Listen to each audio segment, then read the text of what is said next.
check in a moment. All right, we should be live. Gotcha. We should get the guy. Let me check it out.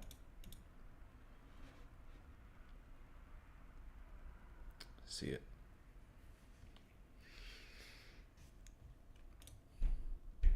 Cool. All right, I see us. We're good to go. I'm gonna just see if we sound okay before I actually tweet it out. Dope. Cool. I'm waiting for it to load in and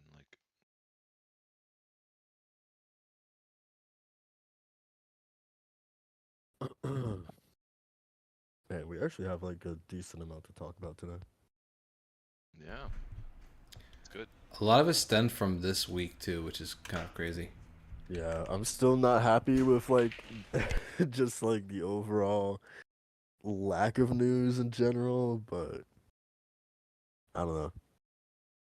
It just feels weird. Like I don't know. I guess that could be a good thing. The fact that like nothing like too major has been happening this year in terms of like news, but this week definitely So, feels like it was like the busiest in a while.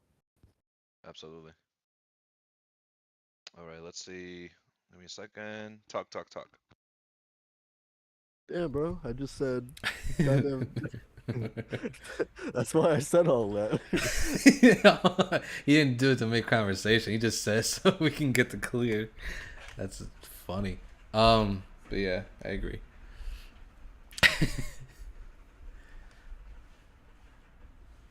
Yeah, it's been quiet. I've been kind of enjoying it though, sort of.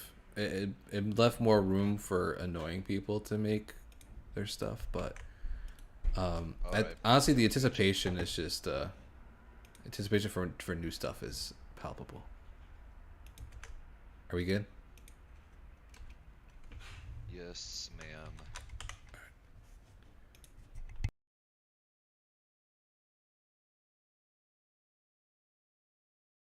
All right. Well, I'm ready when you guys are. Just Yeah. Yeah. Yes, sir.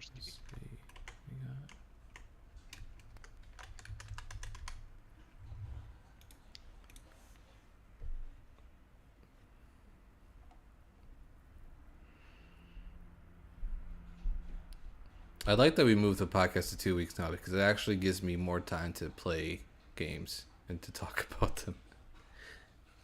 I played a lot the past 2 weeks, but it's been kind of like a mix between watching more movies and watching shows, along with games. Thanks for the insightful response. Well, you're 1 in a million. Hey, man. You're 1 in a That's what I'm million. here for, okay? Solo says he thinks he's glitching out. Can't hear anything. Yeah, just drop back in. Have you tried turning it off and on again? He's tried turning it off. All right, can you hear me? Yeah. That's so weird. I thought like Walt like was still like trying to check the sound, so like I stayed quiet for most of it, but then I was like, this is taking a little long. So that's why like the last like I don't know like minute or so like I don't know I didn't hear anything. That was weird. Yeah, you're weird. Just check the sound again, Walt, to make sure he's good. Yeah, no, it sounds good. Check again. All right, like I said before, I'm ready when you guys are. We get this started.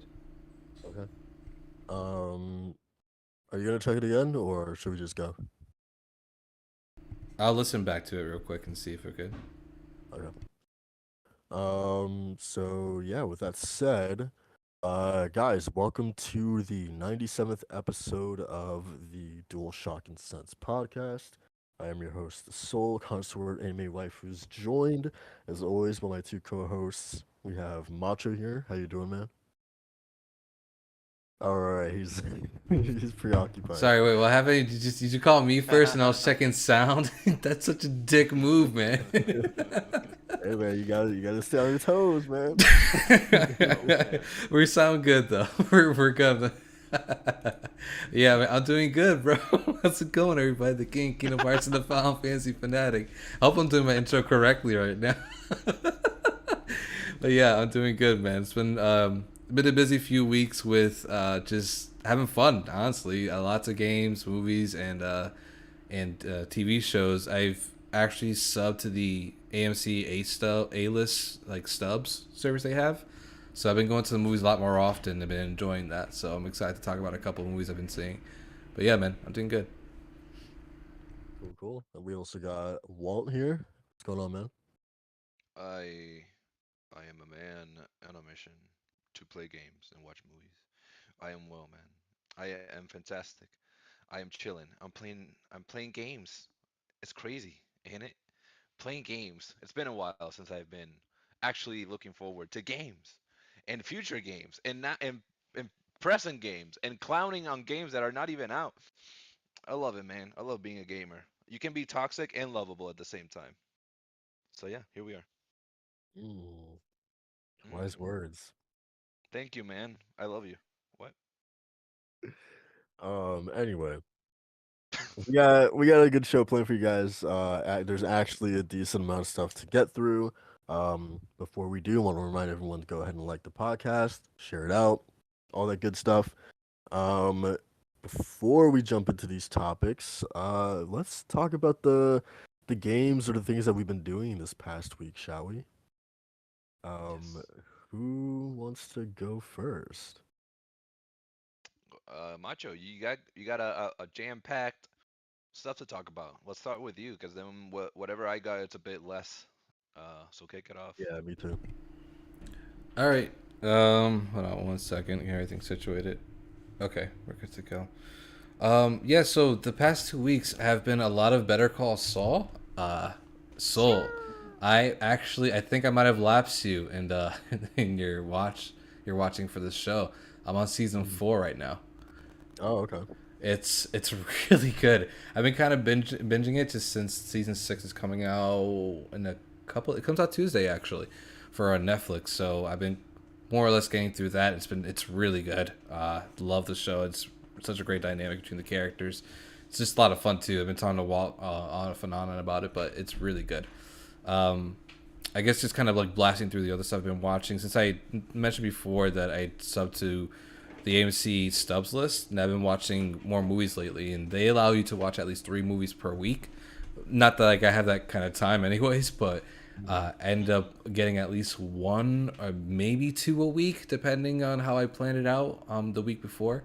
But I actually wanted to end up go seeing the Mario movie, and I'd say that movie is fantastic. I feel like the consensus is that it's a great kids movie, and I have to echo that entirely. So, do not take your date to go see this movie. They will break up with you instantly before the credits roll. They're gonna be like, "This guy is into this. Oh, what a loser!" Not to say that it's a bad movie, but it's definitely a kids movie, through and through. But that's the kind of movies Illumination makes, like Despicable Me and stuff like that, which I never been a huge fan of. So for me, whenever I go see an animated movie that's either from Disney, Pixar, or Sony, um, I expect the level of quality of something like Spider Verse or Puss in Boots: The Last Wish, Frozen 2, Inside Out, like those kind of movies, like anime movies, I absolutely just adore and love, can watch over and over again. But for something like Despicable Me, I can like watch it once with like my little cousin or something. I'm just like, all right, I'm good. Super Mario movies, probably the first Illumination movie I actually ended up really liking. Um, it was genuinely hilarious going as a 29-year-old man and be surrounded by 5-year-olds. But I have to say it was interesting just to hear their reception to everything. There's a one. Do you guys care about spoilers? Nah, Not heavily. No. I'm not saying that bullshit. Okay, so there's an end credits scene featuring a very popular Mario character. I won't say who, but it was just hilarious seeing like the kids at the end, and then they have like their signature catchphrase that like that's their name, and it goes to black, and that's the end of the end credits scene. And then one of the kids like, "Yo, that was crazy!" I was like, and I was like, "Oh man, they're just living it up." But overall, I think the movie itself was a lot of fun. It has so many video game references. It actually had some really great moments that were like platforming section, like action platforming sections that involved either Mario or Donkey Kong, and it was really fun to watch, man. Like it really got your blood pumping. Really good stuff. The voice acting was incredible. I thought they did a really great job of the casting, and they really pulled it off. But but besides all like the negativity surrounding it beforehand, they did a great job. Even Seth Rogen as Donkey Kong, I'm not gonna say he wasn't recognizable, but I'm saying that he wasn't what I expected, which is like just Seth Rogen playing Donkey Kong. It wasn't like that. The only time it was like that was whenever Donkey Kong laughed, and it was more of like a cultural pop culture reference more than like it was like a Seth Rogen can't do his own laugh kind of thing. So yeah, like it did that like once or twice, and I was like, okay, they're just. It was more egging on the fact that he has such a recognizable laugh in this era of comedy and movies that you can't not have that in the movie. So the only one voice actor that I just absolutely despise, which is sort of a spoiler, is Cranky Kong. Yeah, I've heard that too. Oh really? Yeah, yeah, that's pretty much the consensus that I've been hearing. Oh wow, okay. I've heard mixed things about whether they liked Anya Taylor Joy less or more than Mario, where the case may be. But I didn't hear anything about Cranky Kong. That's interesting. But yeah, I left that movie and I was like, dude, that voice doesn't fit at all. Like it's so jarring. It sounds like a 30, 40-year-old dude, but it's like an old ass monkey. Like it's so it's so out of place, and like his jokes never land. Like it's weird. But yeah, the movie overall is actually pretty good. I'd say it's worth watching once if you just want to see like the cool video game references. They definitely lead to something more. There's undoubtedly going to be a sequel or even like a trilogy of movies. That's just a given. But people kind of are guessing like what the next movie could be called, and based on how this one actually went, I'm gonna guess it's gonna be called Super Mario Brothers World, and they're just gonna go full out with like the whole galaxy thing and all that nature. So hopefully Jack Black can make a return as Bowser. I don't see why not. He did an incredible job. He's probably the best one in the entire movie. But yeah, that was really good. I also saw the movie Air, which features Oh, yeah, it's more Ben Affleck. yeah, it's a Ben Affleck directed movie with Matt Damon in it. It's more on the story of how the shoe Air Jordan came to be and the deal that kind of had struck between Nike and Michael Jordan. That one that was pretty good, not bad movie. I also saw Suzume on Thursday night, which is another certified classic from the anime greats. Man, it was incredible. I It's another obtuse kind of anime movie with a bunch of crazy, wacky, and fun and cool ideas just thrown into it. You never really know what you're gonna get with these kind of movies. I would have to say, like whenever it comes to either Studio Ghibli movie or any sort of prolific Japanese animator and director that make these kind of movies, you really don't know what you're gonna get. And I feel like Suzume is like an embodiment of that. It's so Yeah, damn good. Makoto Shinkai is a very abstract, very like metaphorical director. His movies are never straightforward at all. Mm-hmm.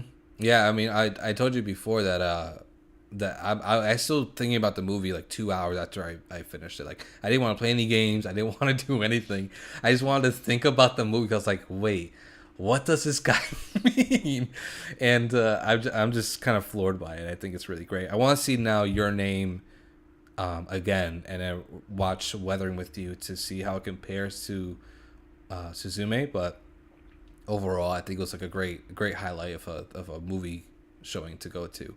But yeah, that's mostly it's been my past 2 weeks. I've been playing a little bit more Octopath Traveler 2, more Marvel's Midnight Suns, which is really fun and super cheesy and hilarious. But the DLC characters, Morbius, Deadpool, and Venom are just so damn cool and so much fun to play as.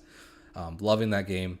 And also delved in a little bit into Destiny 2 with Walt, which we've been playing. We've been playing a couple of games every now and then for the past couple of weeks. I'll let him talk a little bit more about one other one. It's been a surprise to us all, but Destiny 2 is actually that game feels damn good, man. It does, man. It really does. It's Best interesting. FPS right now. What made you want to jump into that? Well, you pestered me. It's Okay.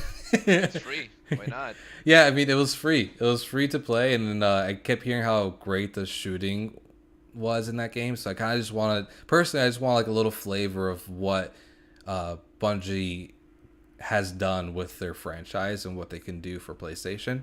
So if hopefully we can expect that same kind of quality and feel for like other games that come from PlayStation or first-person shooter or something like that. But other than that, yeah, I thought it was really fun. I mean, it was a great like intro, just to get just literally dropping you in there and just getting whatever kind of space gun you got and just going through like a it was really reminiscent too because it was actually the same setting as Destiny 1 when I was playing the beta like years ago. So it was a little nostalgic, kind of a little bit. And then I was just going Yeah. through it. And it was just fun, to kind of turn your brain off. Meanwhile, we're just chatting in the group chat, and then I was like, "Man, we should invite Soul," and he was like, "Nah, fuck that guy." Um, but, no, it was pretty good. We didn't get to like the PvP. I didn't get to the Crucible or anything like that. But I would say that it's Yeah, it's you very. fraud. I did. It feel like it'll take you like a couple hours just to get to that. Am I wrong? Maybe. Maybe. I don't know. I don't know how it is for new players now, because it dropped you in a Cosmodrome at the beginning. Yeah. So Destiny 2 when it first came out, it just started with the whole Callus thing, so with the D2 storyline. So I guess now it's at a point where it starts like the whole storyline from the beginning. Yeah. Um, except for I think Crota. I don't think know if Crota's is in this game. But yeah, it's I don't know. I don't think it takes that long. I think you all you need to do is like meet the PvP guy, Lord Shax, and then you'll be able to drop in. Yeah. I Yeah. mean, I'll drop into it again. See. I kind of remember being able to do it like fairly early. Like it didn't take me too Hmm. long to jump into it. Okay. Yeah. I mean, I'll jump back into it and see because I know that when I went to one of the commanders, I was like near the one, basically the guy that was giving me the story missions for the beginning part of it, and it would just kept bringing me to Lightfall, which is the Lightfall's a new expansion, Most right? current DLC. Yeah, it's the current Yeah, expansion. he kept like directing me to that one. I'm like, no, dude, I don't want to do that. like, I just, Yeah. so it's kind of confusing just to get to the point, but I'll jump back The whole into it layout again. is a lot. There's a lot to figure out. This layout is super like intense. Yeah. I'm kind of despising the circle cursor moving across the screen already. Yeah. I'm just like, Gross. oh, jeez, man. All right, but yeah, I mean that's mostly what I've been delving into, just kind of the usual back and a couple other games with Walt. But you can talk about the other one that it's been giving us. We've been mad hyped, so I'm just gonna say we've been mad hyped about it. But go ahead. Oh Yes, man. sir. Yes, sir. Do you want to go or do you want me Do to you want me to knock go? out? Okay. I mean, that's the main game that I've been playing this last couple of weeks. Okay. So, Macho and I have been playing this little niche game called Final Fantasy Strangers of Paradise, right? And Oh. Mm-hmm. this is a game that was quite infamous for its very cringy scenes and downright just why decisions in terms of its execution. From the, I don't give a fuck what you think, to the bullshit it puts on headphones and blasts some rock music, to the Frank Sinatra in the beginning playing while you're doing the tutorial. It's a it's a very odd game, but that multiplayer boy, and we didn't just jump into Strangers of Paradise, by the way. We first were playing Neo 2, right? Okay. And that's what kind of bridged us to Strangers of Paradise because it's the same developers and Team Ninja's combat is so damn fun. We were I don't want to say we acknowledged it, but we're kind of struggling with Neo. It's a very intensive game to play. We were getting our ass handed It's to us. Oh yeah, we were not even by the enemies. We were just falling off edges. Like that game is difficult, and It's I think yeah, when it's you different, man. It's different than it's a much faster paced Souls in my opinion. absolutely, and it's a lot more unforgiving because Yeah. the stamina you kind of get penalized if you use your stamina a lot. You start like breathing intensely, and your character just fully stops, and you're kind of open to any hits. So when you play a game like that after work or after just being busy, you don't want to think. Ergo, Final Fantasy. And man, that combat, Soul. That combat is so damn fun. Never mind the story. We don't care about the story. The story is a funny background noise. Uh, But the combat is so damn like complex. Like there's a lot to it. The different job systems and class systems, like Neo 2 has also is very rigorous, and it's the proficiency that you can increase with each weapon. You can literally master each weapon, but it will take a long time. Whereas Strangers of Paradise, it incentivizes using other classes in order to unlock higher or more advanced job systems and job classes. and Like if I for instance, I, remember, really what? quickly, if I remember correctly, because it's been years since I played Neo 2, Yeah. there's also like certain like almost like combos, like different button combinations that you can do to pull off like different like attack moves. Like it's not just like a like you have a heavy attack or a light attack like an R1, R2. Like it's actually like a little bit deeper than that. And then of course you have the stances as well that also changes up your attacks as well. 100%. And how you unlock this is by assigning a a combo. So you assign the combo or the finisher. So it'll do like triangle 3 times, and by the third time you're doing that special move. So Right, yeah, it right. does have combos depending on what you unlock and whatnot. Uh, Strangers of Paradise works kind of the same way, only that it's a bit more user friendly because it has a little indicator on the bottom left of what combo you're about to do and the name of it. So if you hit square once, it'll tell you. Oh no, wait, it's not square. It's the back pedal. So it's the bumpers. It's like Dark Souls. So if you do R1 twice, it'll tell you, oh, if you hit R2 now, you're gonna do this move. So it kind Mhm. of helps you and guides you on performing these combos. Never mind that the game is way easier than Neo. I'd say it's not a difficult game at all, right, Macho? Yeah, we're playing on hard, and it's we've And been we're playing it on the yeah. hardest difficulty, mind you. Um, this game is, I mean, I don't know if it's just that we're used to like the broken systems because we immediately went to just the most intensive magic and pummeling with the monk and the mage. Um, which that's another thing. If you're gonna unlock, let's say, a monk class, you have to level up both a lancer class and a pugilist class.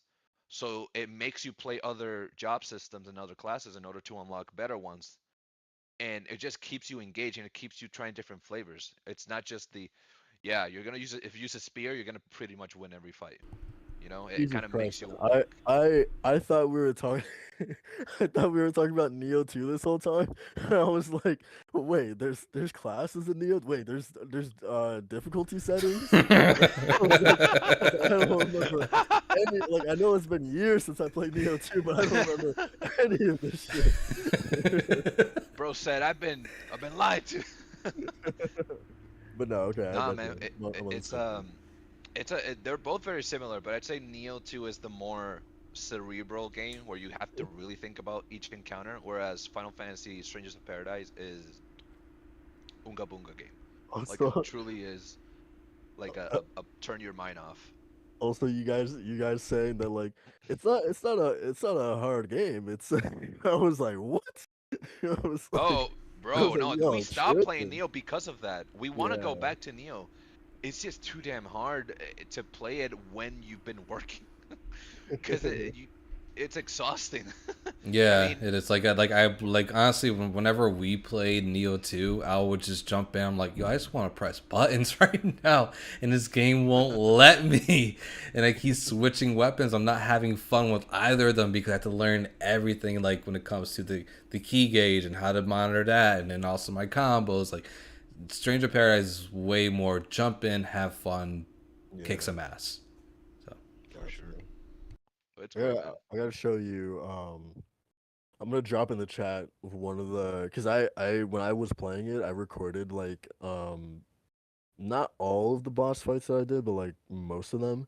And I gotta share with you guys like one of the hardest ones because like this boss fight and the thing about Neo's bosses too, I don't know if it's the same thing with Strangers of Paradise, but like they are long. Like I think they're like a good like 5 minute boss fights, dude. Like they always felt um like you're there for like you got to commit, man. Like if you're going to do a boss fight, like you're gonna be there for a while, like just chipping away at their health. And like I don't know, I never felt that way with like Souls games. Is it the same thing with Strangers of Paradise, where the bosses feel like they take a really long time to kill? No, but Kind of, like, kind of though.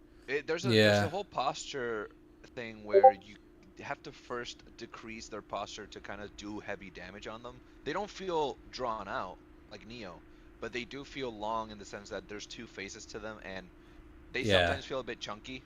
They do feel a bit. It's just that we know how to optimize our classes, so they melt down.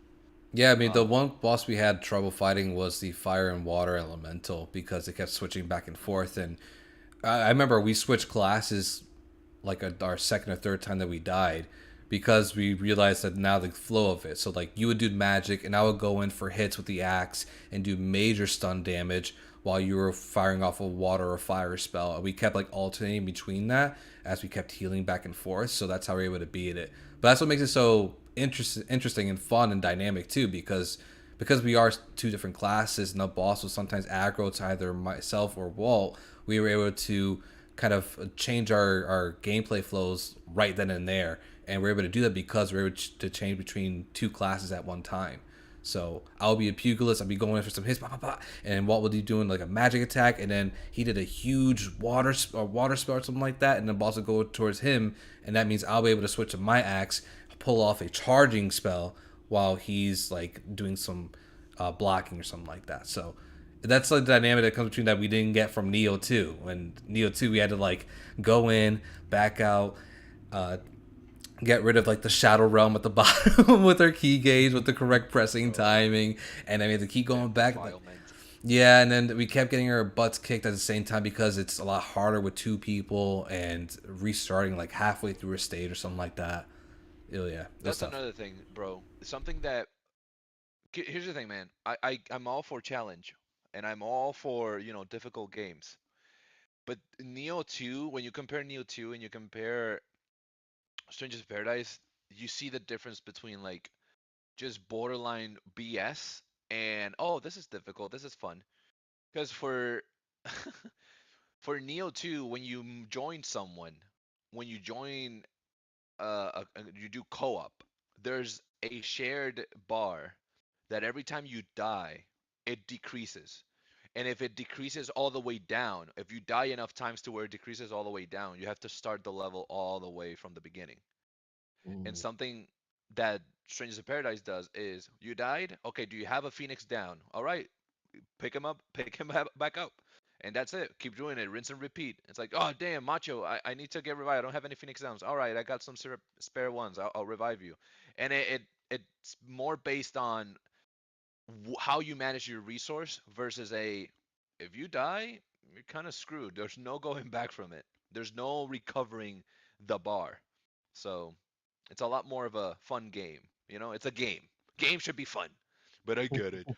Difficulty. Blah, blah, blah.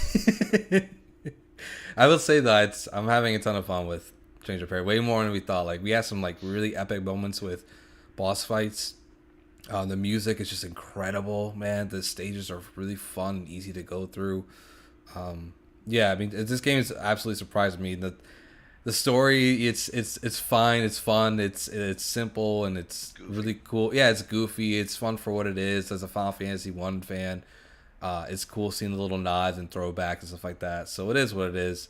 But I will say the one thing that did turn me off from like initially when I first saw it come out like a year ago was the graphics. Like the anti-aliasing was horrible. It just looked like a PS3 game, and with a year update, it looks a lot better, a lot better. So anti-aliasing still ass, but it's either way Yeah, the game it's still not a just look good.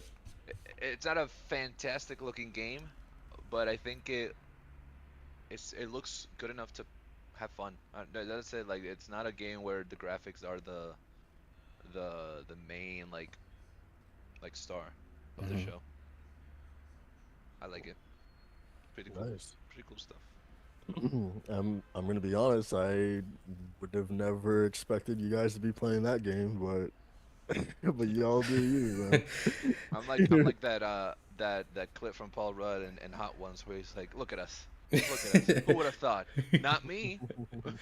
I mean, well, I was always going to play it, and when Walt was like, oh, I'll try it out, I was like, all right, cool, I might have a co-op partner. But then when we started playing Neo 2, That's I'm the like, thing. damn, man, playing Neo 2 kind of makes me want to see what Stranger Paradise is like. Yeah. That's another thing. A big takeaway from this, guys, and Macho. We admitted it. Or another reason why this game is kind of hitting real good right now is because we both paid only $15 for it. Oh yeah, those are facts. Those are facts, yo. I went to GameStop. I saw it for $13.99. Got my $5 coupon. I was ready to go. So I was Yeah. like, it's like, yo, I'm getting this PS5 version, especially since I can't find it on Amazon at all now. So But then the more we play it, we were like, you know what? I pay $40 for this. I pay I would have paid not asking price at the beginning where it was a whole $60. No, no, no, no.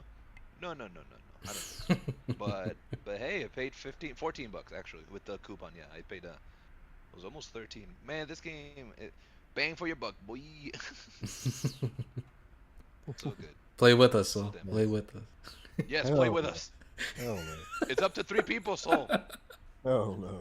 Even if that, if I saw the game was $1 on the store right now, I still wouldn't pick it up. Not even Oh free? man, Maybe, maybe. wow, Perhaps. that's crazy. That's crazy, man. This man pay for dreams. A game that's dying, and Hey, man. I Yo. can tell you right now, I will have way more fun in dreams playing a bootleg Sonic than playing goddamn Strangers of Paradise. That's cap. It's not. Stop It's the true. cap. It's true. Stop the cap. Oh, my man wearing his Yankee cap on opening Oh, day. man, That's crazy. crazy. Yeah, so for me, I don't think I did too much these past 2 weeks. I don't know if I said last week that I think I said our last podcast that I was planning to watch the Injustice movie because okay, so yeah, I beat Injustice. I don't know if I said that last podcast. You say I you don't think I you, did. you played it. You say you played Injustice too. Gotcha, gotcha. So yeah, I finished the single player campaign. Really loved it. Dope. It got me really into that storyline because again, I really like that premise. So I watched the Injustice movie. Um, that movie, I don't know, Bacho, if you have you seen it? No, I heard it was ass, so I didn't you touch it. What? That's that's cap, man. That's cap if I've ever heard it. Really? I mean, IGN was like, I think it was IGN, Oh but well, IGN. I loved it, man. I mean, again, I haven't read that comic or the comics. I'm actually going to. I want to read the comics. So I don't know how good of a adaptation it is. I do still hold the opinion that I don't like how the art looks in it. It's just odd, especially in comparison to because I'm watching all the DC sort of animated universe movies, those 16 movies, and their art style is just like chef's kiss. It's beautiful. Like I love how all the characters look there. Especially like Wonder Woman and Batman, like they look so damn cool. is it more But modern animation or like '90s animation? no, I mean it's modern because like it came out like I don't know like in the 2010s, but it's just like Okay. some of the like especially like Batman, they just like look a little blocky. And then well, what I was trying to describe last time too is just like the sort of Attack on Titan black borders that all the characters have. Hmm. Like I don't know, it just The it first season when Wit Studio was Studio Wit was in charge. Yeah. right. It's kind of here too, but it Hmm. just doesn't look right. And I don't know, man. It's odd. It's tough to describe. But I thought the movie was great. I really really loved it. It is. I don't want to say rated R because I feel like that's hyperbole, but man, some gory stuff happens in here. Like it feels like they definitely don't like hold their punches in terms of like the violence and just how effed up things get in this movie. There's some pretty crazy moments in this movie, and I don't know. It really served the story, just to see some of the things that Superman is doing. Um, so I was really appreciative of that because it wouldn't make sense to hold back, um, just taking in like the context of the movie. So I'm glad that they didn't do that. It would be like Logan if Logan was like PG-13. It just doesn't make sense, right? Were you I Um, mean, scared of it's almost like Superman? Honestly, at some points, yeah. All right, then I think. it did its job right then. Good. Well, okay, okay. yeah. This is what I meant to say was I was way more scared of Superman as an antagonist in this movie than I was in the game. I'll say that Wow. 100%. 100. Wow. Yeah, yeah, All like right, well now I gotta definitively. watch it then. Yeah. Hmm. And he like did way more like quote unquote like villainous stuff in the movie than in Injustice 2. And again, I only played Injustice 2, so maybe he does worse things in Injustice 1. And I was also missing a little bit of the context because I didn't play Injustice 1, so like I didn't fully know what led him onto this path. Um Obviously you got all of that in the movie. So maybe that would have helped, but I don't know. I also think just like I was complaining about the art style, but I think Superman here looks better than he does in Injustice 2, just in the sense of like I don't know if you feel the same way, but just like I- it's tough to describe. His face, I'm not like that intimidated by in Injustice 2 for whatever reason. Um I don't know, he just looks like a regular guy, which I guess might be the point. But I don't know, he just looks and sounds a lot scarier in the movie. Um so yeah, I thought the movie was awesome. What else did I do? Last night I watched The Last Kingdom, Seven Kings Must Die.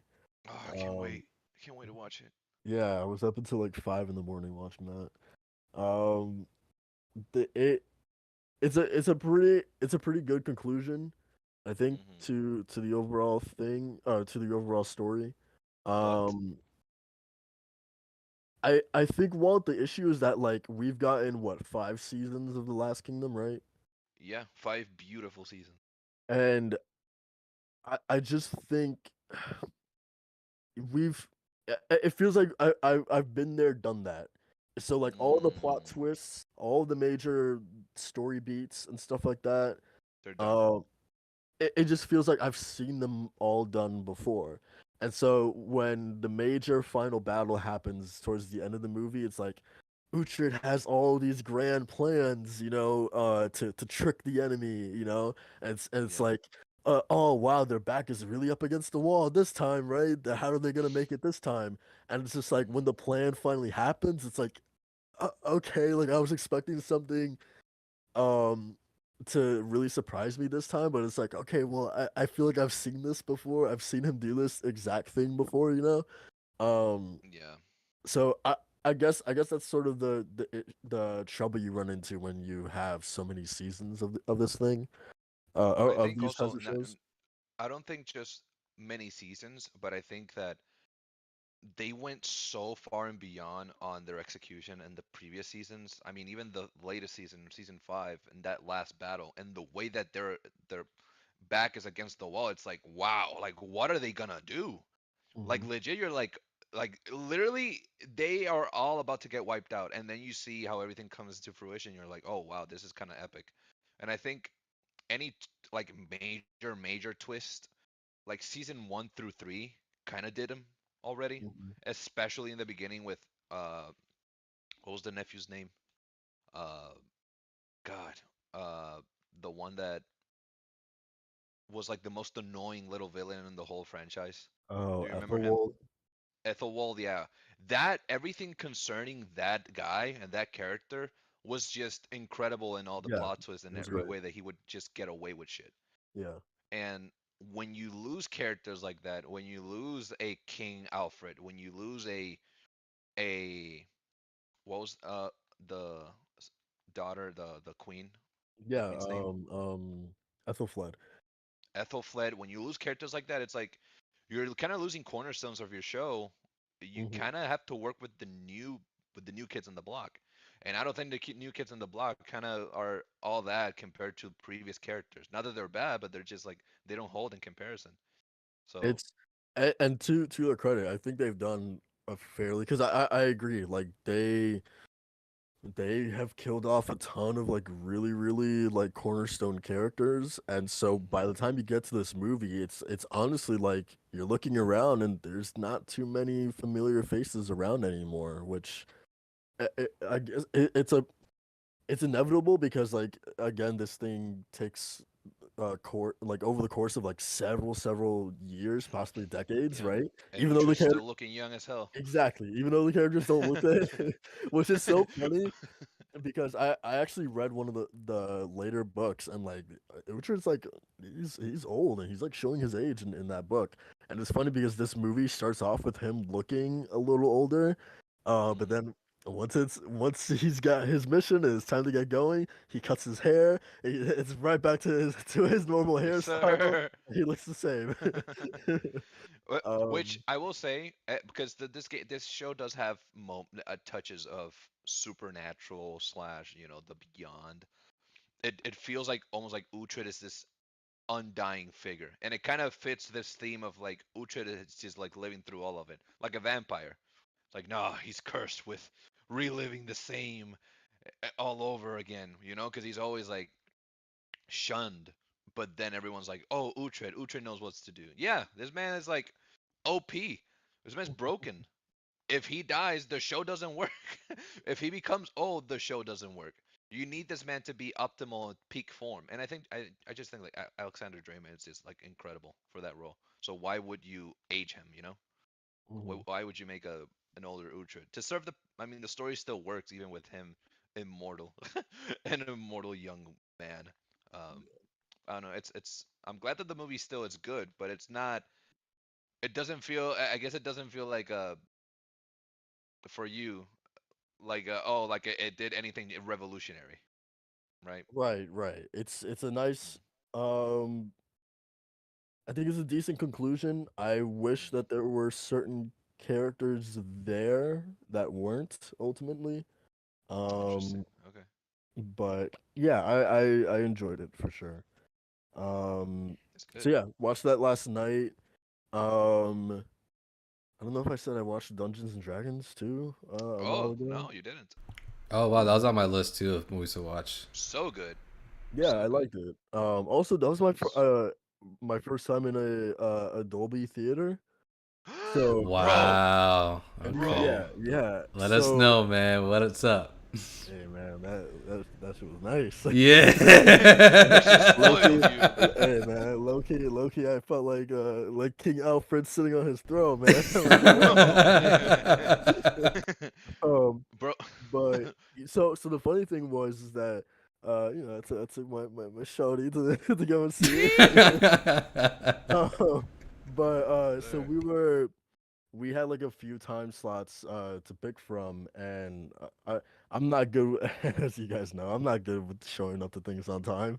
So so Would have never have figured that out. so we missed like the 9:30 one, and 9:45 was like the last one that we could go to. And so I'm at the register or whatever, putting my card in, and I see the price come up, and I'm like, $40. What the what? What Holy. the hell? Why is this thing so expensive? But it was like the last one, so I was like, whatever. Um, Greatness awaits. yeah. So like, obviously, I didn't know. I just thought I don't go to this theater that often, so I was like, okay, maybe it's just Was a it an theater. AMC one? I think so. Because AMC is the one Um, that has Dolby. Probably then. Okay. So yeah, go in, get popcorn, water, all that stuff, and Damn, and then you pay for popcorn? Well, damn, look at you. All right. Mr. Moneybags here. Yeah. Oh, so we go to our specific theater, and then it has like I don't know if this is like all Dolby theaters. It has like that big black sort of like archway that you walk through that says like Yeah. Dolby at the top. Mm-hmm. So I walked through it, and immediately I'm like, oh, okay, so this is why it costs $40, man. Because yeah, just the size difference, man, is like immediately different. The screen is way bigger. The chairs, obviously, that they can like recline and all Yeah, that. the chairs are awesome. They make a big deal about they show like the How difference of like black it can this get.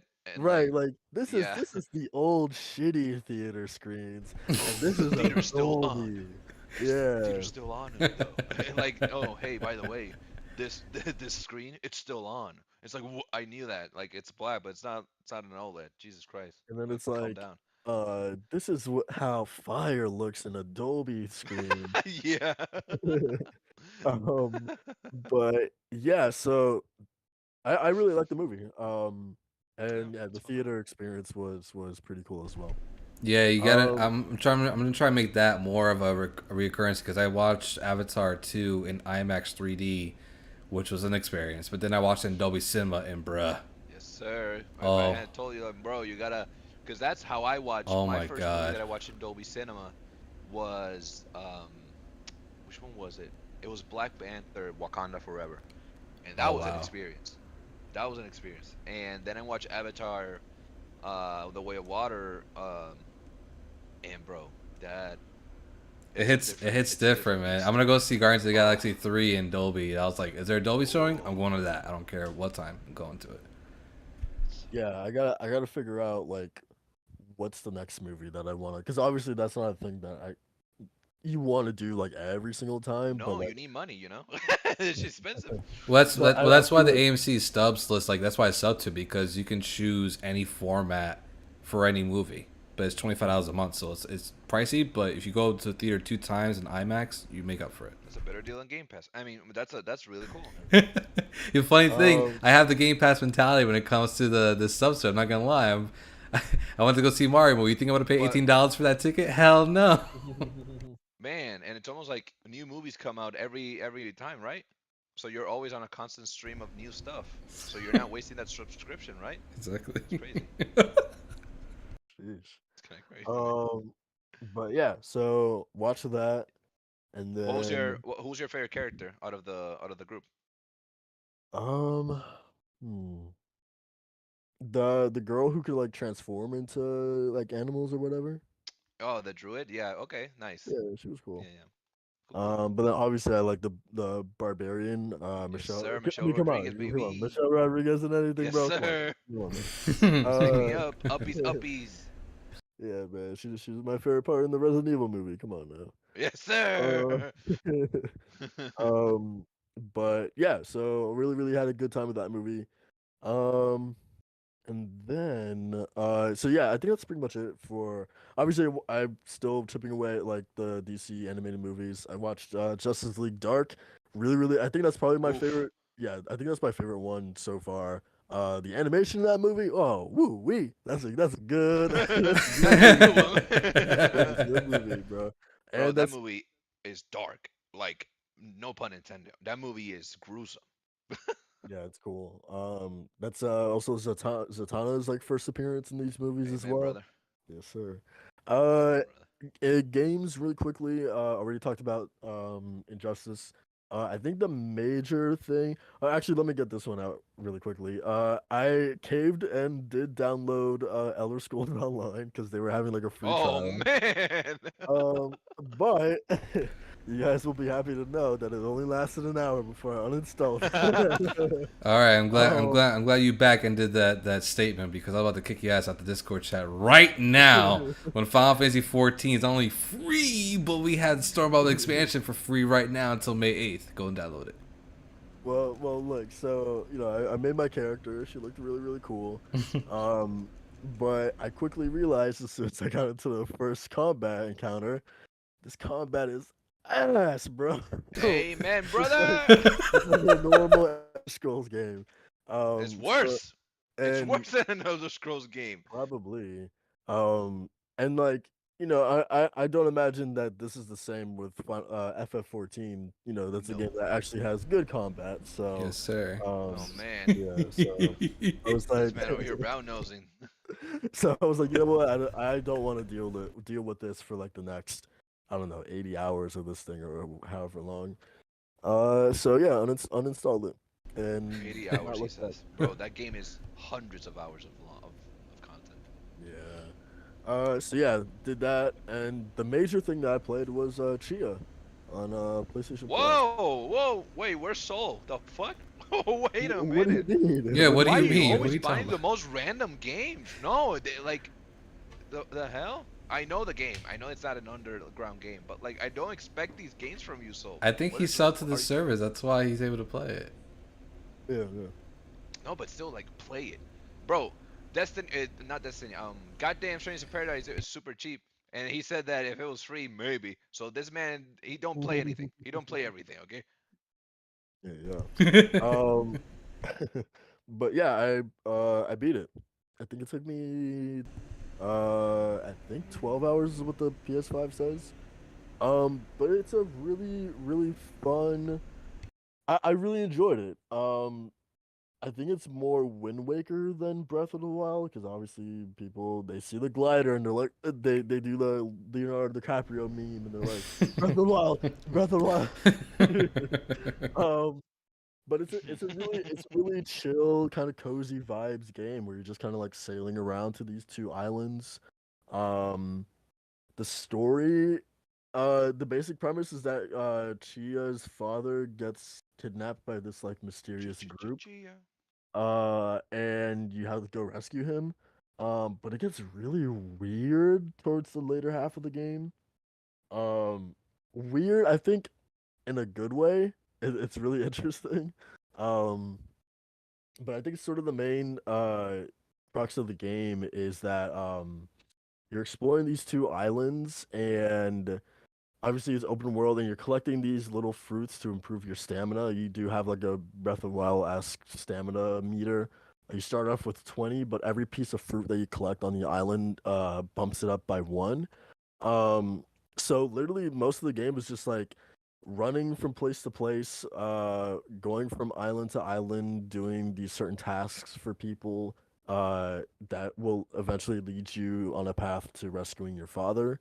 Um, and yeah, you have this. I think the big gameplay thing with this game is that you have this ability called Soul Jump, and it essentially lets you inhabit basically anything in the game, whether it's rocks, coconuts, um, uh, not beach balls, coconuts. I think I already said that. Yeah, you just said Uh, coconut. My man got crabs, coconuts in his mind. He was like, "Yo."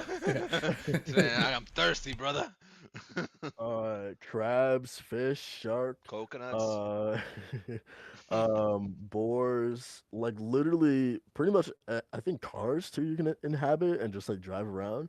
Um, and it's funny because I didn't really start taking advantage of this stuff until like later in the game. So it's like, man, like I was when you're on some of these islands and you get a task that's like literally on the other side of the island, you're running for a really long goddamn time.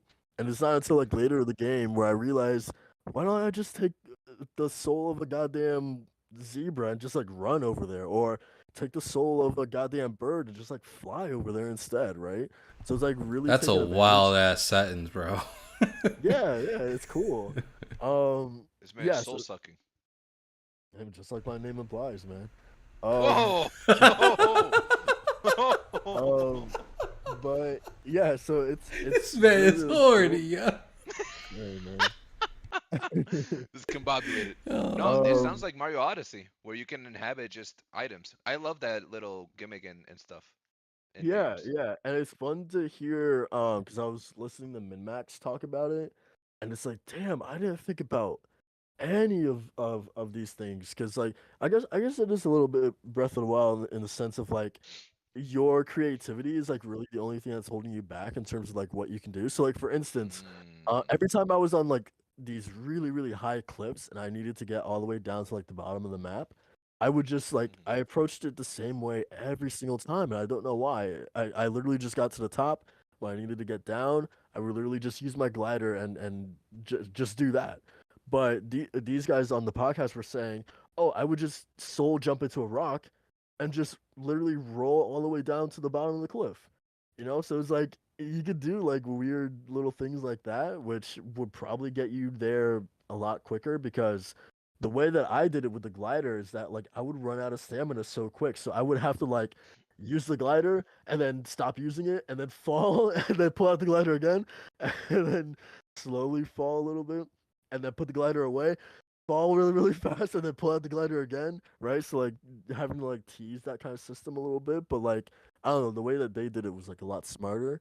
Um, there's this thing you can do where you can climb anything in this game, but of course the only thing you Like have to Breath of the worry Wild. or Shadow of the Colossus as well. But Oh, the well, thing, I mean, but the thing you have to worry about obviously is the stamina, and it mm, drains pretty quickly.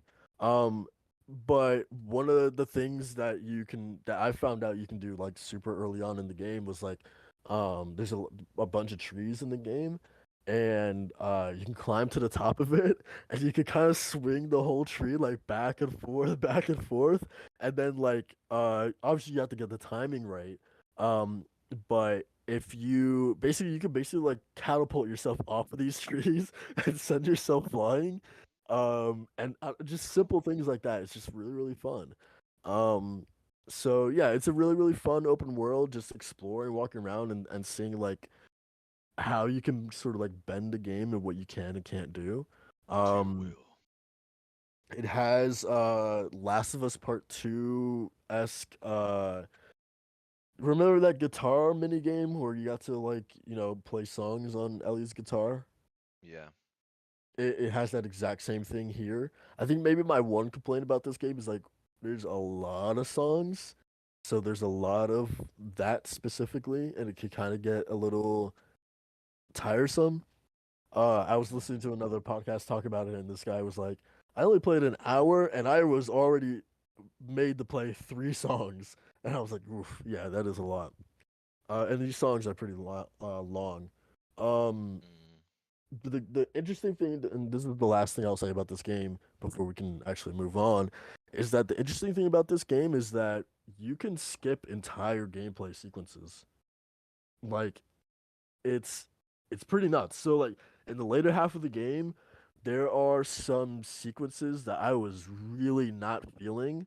Um, just in terms of like there's not a lot of combat in the game, and this is probably the first point in the game where you do run into some enemies and you're just not equipped with anything to really take them out.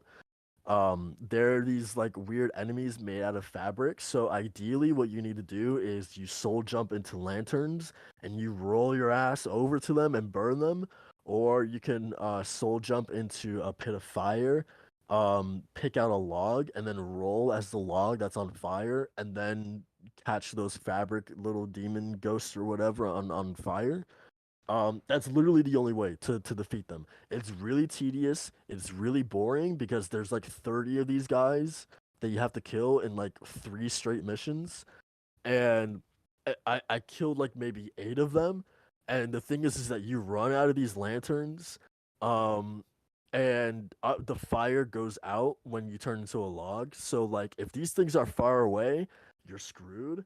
Um, so I was not feeling it, and I was like, you know what? I don't want to do this. Let me skip it. And it was like, hey, do you want to skip this segment? I was like, hell yeah, I do. So yeah, I just skipped it. Honestly, if not for that, I probably would have dropped this game because those moments when you have to get into those compounds and kill all these enemies is really annoying, and I would have dropped it if it wouldn't have let me skipped. Um, so I'm really glad that it's in there. I think it's really crazy that it's in there, that it just lets you skip gameplay segments entirely. That's Um, kind of crazy. They're like, we realize how annoying this can be, so you can skip it if you want. and it's the whole game too. It's not just that section. It's like That's so it, crazy. yeah, it's the whole game. It's kind of like with Ratchet and Clank. You remember how you could skip or Spider-Man as well. You can skip those puzzles. Yeah, yeah. It's literally the same thing here, except it's like, for instance, hey, if you don't want to sail from this island all the way to the other island to reach your next destination, you could just go into the menu and say skip gameplay segment. It could even be like little things like that, which is crazy. Um, and then it's the same thing with the songs. If you don't want to play the songs, it has an option for you to just put autoplay on, so Chia just plays the song by herself. So Wow. yeah, it's a really interesting game overall. I really recommend it, man. I think the story's like 11 chapters long. It doesn't take too long to finish it. But yeah, I really really enjoyed my time with Chio, man. Definitely recommend it. Um, Cool. and the art style is really, really beautiful. I love that it's based off of a little island that's not too well known, at least to me. I've never heard of it before. Um, and it just feels like I especially think Macho and Walt that you would appreciate it just in terms of like it is made by a developer who is from this specific island and it's like a love letter to their home essentially. So like all the songs that are played in this game is like literally like folk songs from that specific island and it almost like makes me wonder of like man what if a developer made a game about like Puerto Rico and it's like you have like the cookies when you're running around at night and you can hear them in the background, right? Just all these trappings of like Puerto Rican Oh, culture, right? Yeah, And that'd be cool. it feels a little bit like that, right? Where it's just like they have all these things, like even the food is like very much like their culture, how the people look is their culture, right? And all that stuff. So like I don't know, it was a game or it was a setting I never really played in before with a group of people I've never met before, a language I've never heard before, um, music I've never heard before. It was really really unique for that reason, and I really appreciated it for that. Um, sounds like a worthwhile experience. yeah, man, That's pretty. it That's was pretty cool. I love kind of those very personal and like unique kind of games that are set and are inspired by something that's in our world. I think that's what made Assassin's Creed museum tours in those games. For, I think Discovery tours, what they're called. That made them really cool. That you can just go into and kind of learn the history of Egypt or Greece or something like that. But this game yeah seems to be more interactive. Like you actually get to be a part of like the culture and what the developers want you to experience. yeah for sure. But yeah, that is pretty much it for what I did this past week. Let's move into these topics. Let's start off with Horizon Forbidden West Burning Shores.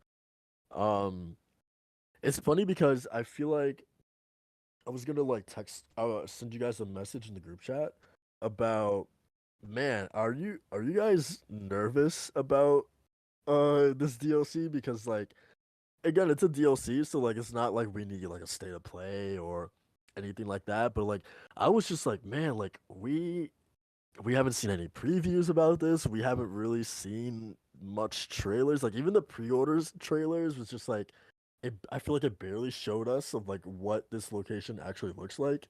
Um so I was feeling a little nervous about like, man, why are they being so cagey and secretive about this when we're like less than a week away. And then they dropped this, you know, they dropped the combat little thing on Twitter, and then they dropped the that other trailer yesterday, and I was like, okay, this looks good. I don't have any reason to be nervous. Um, I thought it looked awesome. But yeah, were you guys feeling nervous too in terms of like why they weren't really showing anything, or was that just me? I feel like that was kind of the consensus around the timeline, at least. We're like, why aren't they showing gameplay? Where's it at? And everything. But I think it's just how PlayStation is marketing their games nowadays. Like, we're seeing a dramatic shift in how they market their games and where they just don't say anything. And then, like, the month or couple weeks leading up to it, it's just a blowout of information. And I feel like we got the same thing with Horizon here. Like, honestly, what's gonna sell this DLC is the gameplay. We'd had a couple of blog posts before about the technology behind the PS5 and how their Gorill's enhancing it. We had like 2 or 3 blog posts about that, at the beginning of March, middle of March, and then right now is where they're starting to show all the gameplay stuff. And I showed you that clip, so and I was like, damn, like them boys were working the past year on this thing. It looks Yeah. incredible. I won't be playing day one because I got too much to play, but it's definitely gonna be in my list of games to play. Well, what about Yeah, you? I'm. I was never iffy on it. Uh, this just cements that yeah, this is something I'll be playing. I mean, it's like Macho says, there's too many games, and there's a certain game that we'll talk more about later on that just got me too goddamn hyped, and I'm probably gonna be playing exclusively that and another more uh, summon focused game that's gonna be coming out this summer. So We'll be seeing how it turns out. But I'm excited. It looks good. It looks it looks improved. It looks like there's a lot more to be excited about. Um, but just more Horizon. Horizon's always great. It's always a good excuse to go back to that world and enjoy the probably the best looking world out there. Mato, when they dropped that little gameplay thing on Twitter, oh man, Bro, I bro. was I was I was licking my lips, bro. I was like, ah, damn. Bro, I mean, it's funny because they're just, what they're really just doing is adding a quick time event to these finishers, but does it add to the flair like crazy, man? Like, oh my Yeah. gosh, when you thought already like the gameplay for Horizon Forbidden West was getting there in terms of its polish and finesse. They just do another thing that's super damn cool, man. I'm really excited to see what they can pull off in that one. But that launch trailer was pretty beefy too. We got a couple of new characters in there. Oh man, it's gonna be a good time. I'm excited to see how reviews and how people react to it, but it's gonna be a nice little palate cleanser from the games that have been coming out, and then once May rolls in, hold on to your butts. Yeah. Especially that gameplay trailer, man. Like, I don't know, man. It just got me like, it made me remember like, oh yeah, dude, I love just fighting things in this game. Like, you almost kind of forget because it's been a year, but yeah, man, Yeah. I'm really excited. I'm not gonna lie, the trailer story wise didn't do anything for me because it's just like, it's just I feel like it's the most generic sort of like um lines of dialogue, and I feel like Horizon's been guilty of this in the past with their trailers, where it's just like Aloy saying things like, "If we don't do this, the whole world's gonna be in danger," or something along those lines. Man, I was just like, I've heard this before, man. Like, why is it like, I don't know, man. But the new character looks interesting. I'm excited to see her role. They said, I think it was in a blog post where when they first introduced her, I think just like her art, Gorilla said that she's gonna be obviously this is her introduction, but she's gonna be important moving forward for the next chapter of Aloy's story. I don't know if them saying next chapter meant the DLC or next chapter as in the next Horizon game. That's obviously yet to be seen, but I'm excited to see what her role is in all of this. Regardless, the Horizon community is simping for her already. I follow like a couple Horizon accounts, and they on her already, guys. They on her already. Hey So, man, she's a yeah. I can't wait to see her in oh man, yeah, you can't. Hey, well, he can't wait to see her in those little booty shorts that he got Aloy in the Oh, Horizon oh, Hey man, bro said, it's not on PC yet. Hold up. Hold version. up. yeah, it's Yeah, about to but be. yeah, we know what you're gonna be doing when it is. Relax, relax. Hey, yeah, But I'm just saying she's a cool looking character, man. She looks Yeah, dope. yeah, Forbidden West, something else is forbidden. You know what I mean? Wow, yeah. wow. You need a you need a timeout, sir. Whoa. Um, but yeah, man. I guess there's not too much else to say, man. It comes out in I think 4 days. So yeah, I'm really excited for it. It's only $20, so honestly, I think I will get it day one. So yeah, I'm looking forward to it, man. Yeah, that's a good price for Um, what seems gonna be like a nice bite-sized DLC. yeah, definitely. Um, yeah. So that is Horizon. Uh, what should we? Do you guys want to talk about? Maybe Molecule next. Yeah, we'll get this out of the way. Oh man. Um, so yeah, it was announced earlier in the week that Media Molecule, they're not shutting Dreams down, so I feel like we should get that out of the way first. They're not shutting it down, but they are like ending support on Dreams. I think Wah, when was wah. it? Like September something. September? Yeah. Yeah, September. Bum, Um, bum, bum. so they have like a few more updates that they need to do. I think they're like working on a game within Dreams that they have to release. Um, But after that, after they get all that done, they will no longer be supporting it in terms of like updates and things like that. Obviously, this you know disappointed a lot of Dreams creators and the community in general. Um, I felt like this was inevitable, man. They've been working on this thing. We've known about Dreams, I think, even since 2014, I want to say. We didn't get the official reveal until 2015. But this thing took 5 years to come out, man. And Yep.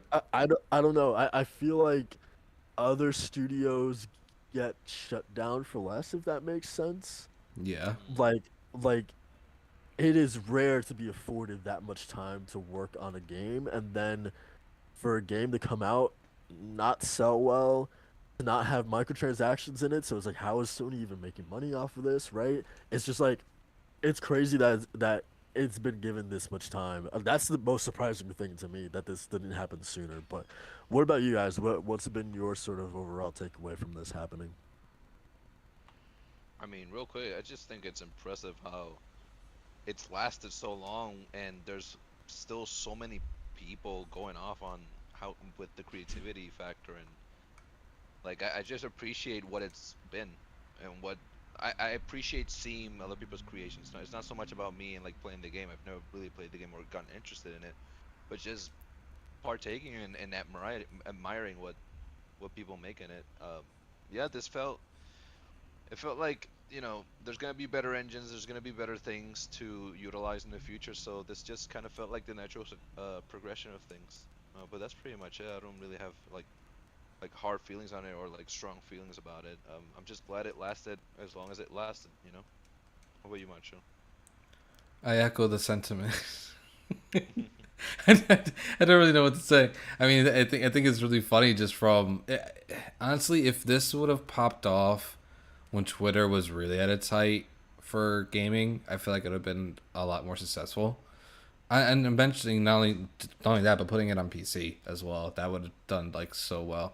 But I think it just missed or was too early on the social media trend to like really catch on.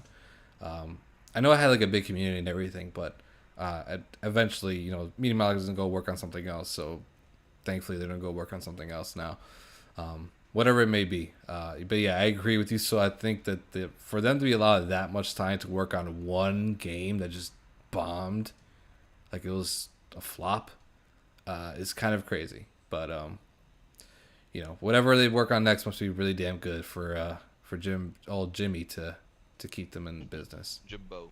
Yeah. So I mean that we were talking about this in um on Twitter, but just like thinking about the other Sony studios, like since 2015, man, like you can go down the line, and it's like Naughty Dog has put out Uncharted 4, Lost Legacy, Last of Us Part 2, Last of Us Part 1 in that time frame, right? You can go to Santa Monica putting out, God of War and God of War Ragnarok. Insomniac, right, since 2015, Ratchet and Clank, Spider-Man 2018, Miles Morales, Ratchet and Clank, um, Rift Apart. Um, so it's just like it's just wild, that like one studio to have been devoted to one thing for so long that like from the start it just felt like it never really gained any mind share. Um, so yeah, man, I don't know. God bless Sony for green lighting such a risky thing like this. Um, this definitely feels like it was sort of like before Sony had their big, or we haven't seen their big live service initiative yet.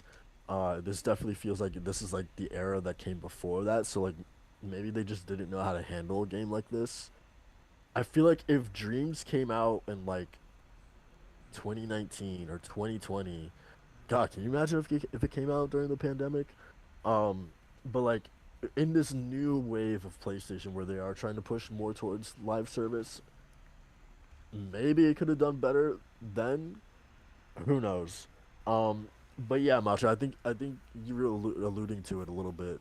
My biggest takeaway in general is Media Molecule's finally gonna be back to making games that we want to play now. Oh man. So, I hate to say it like that, but it's just like I was talking to Gene about this after watching the Psychonauts documentary. There, in my mind, there is no reason why Media Molecule cannot be like a Double Fine, in the sense of, and scratch Psychonauts 2 off of the board because that took them like I don't know like 5 years to make. Like that was an exception to the rule. But Double Fine usually is a team who likes making smaller titles, and they work on them for like 2.5 years to 3 years sometimes, and then they move on to another small project like that, right?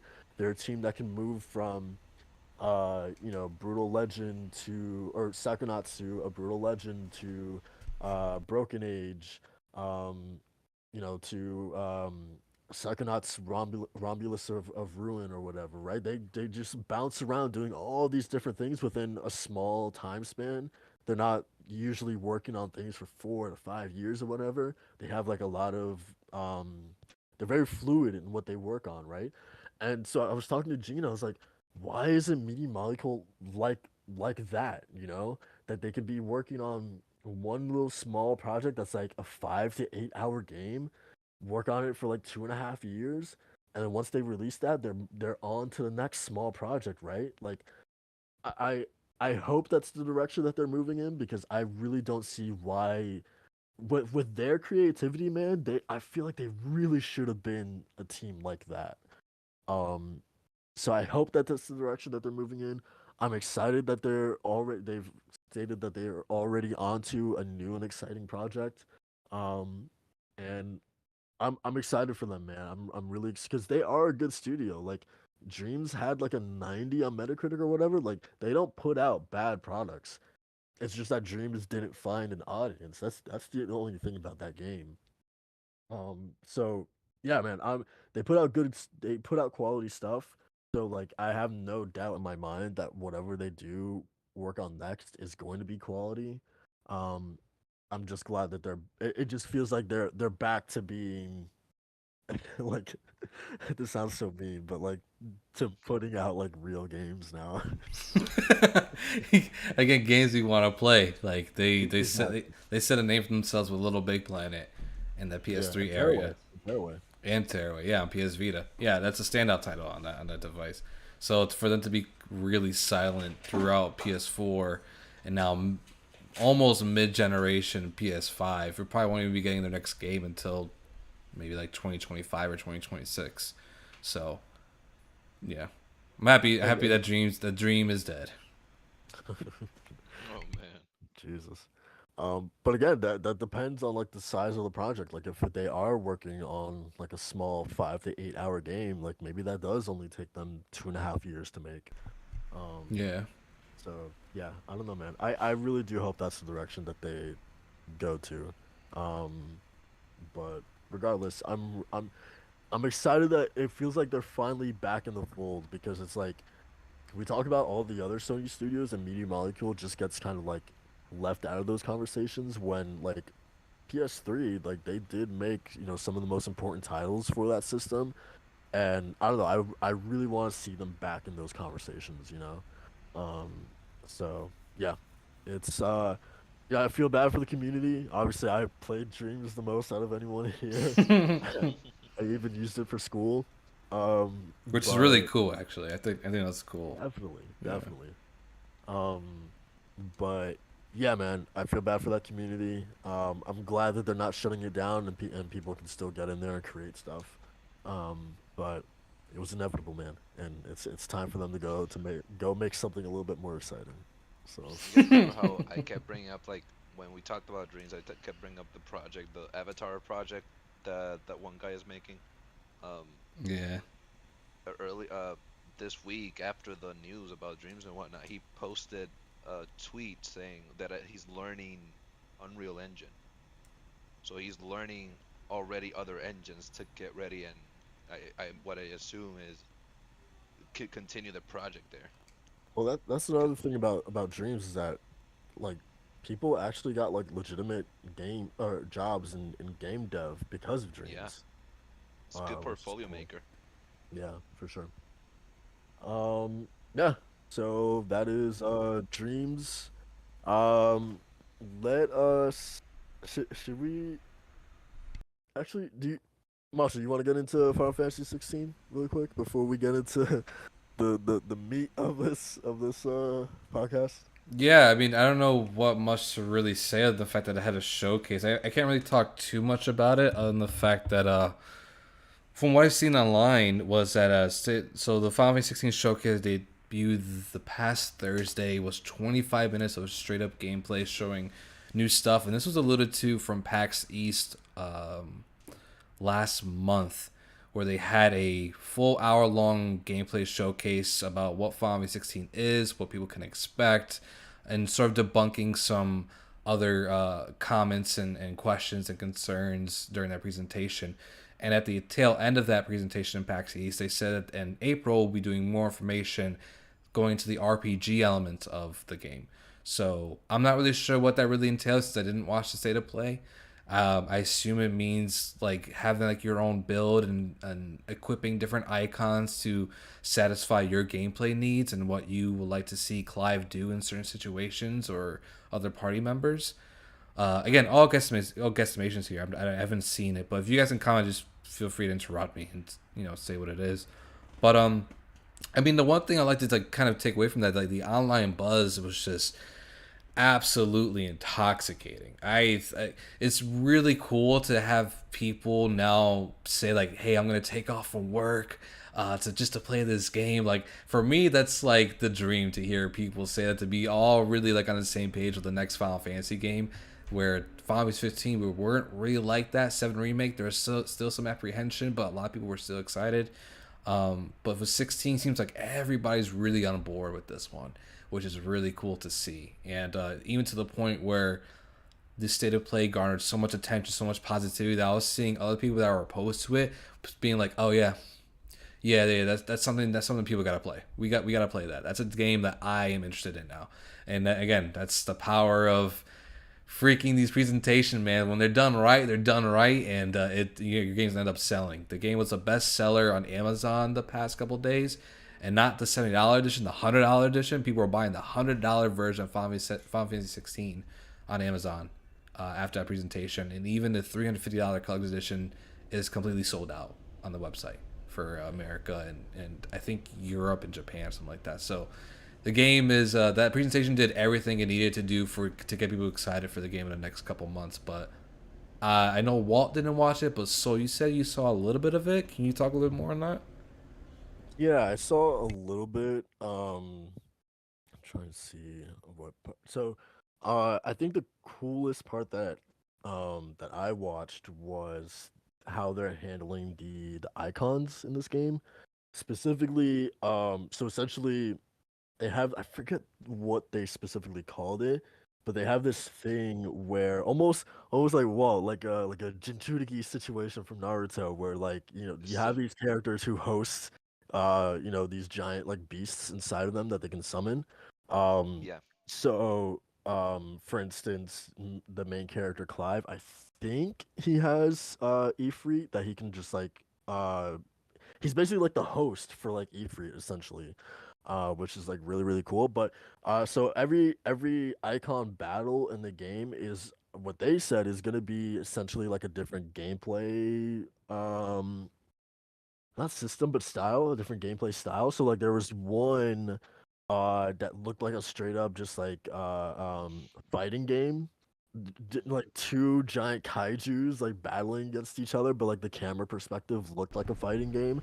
And then there was another icon that was almost like a shoot 'em up, which was weird.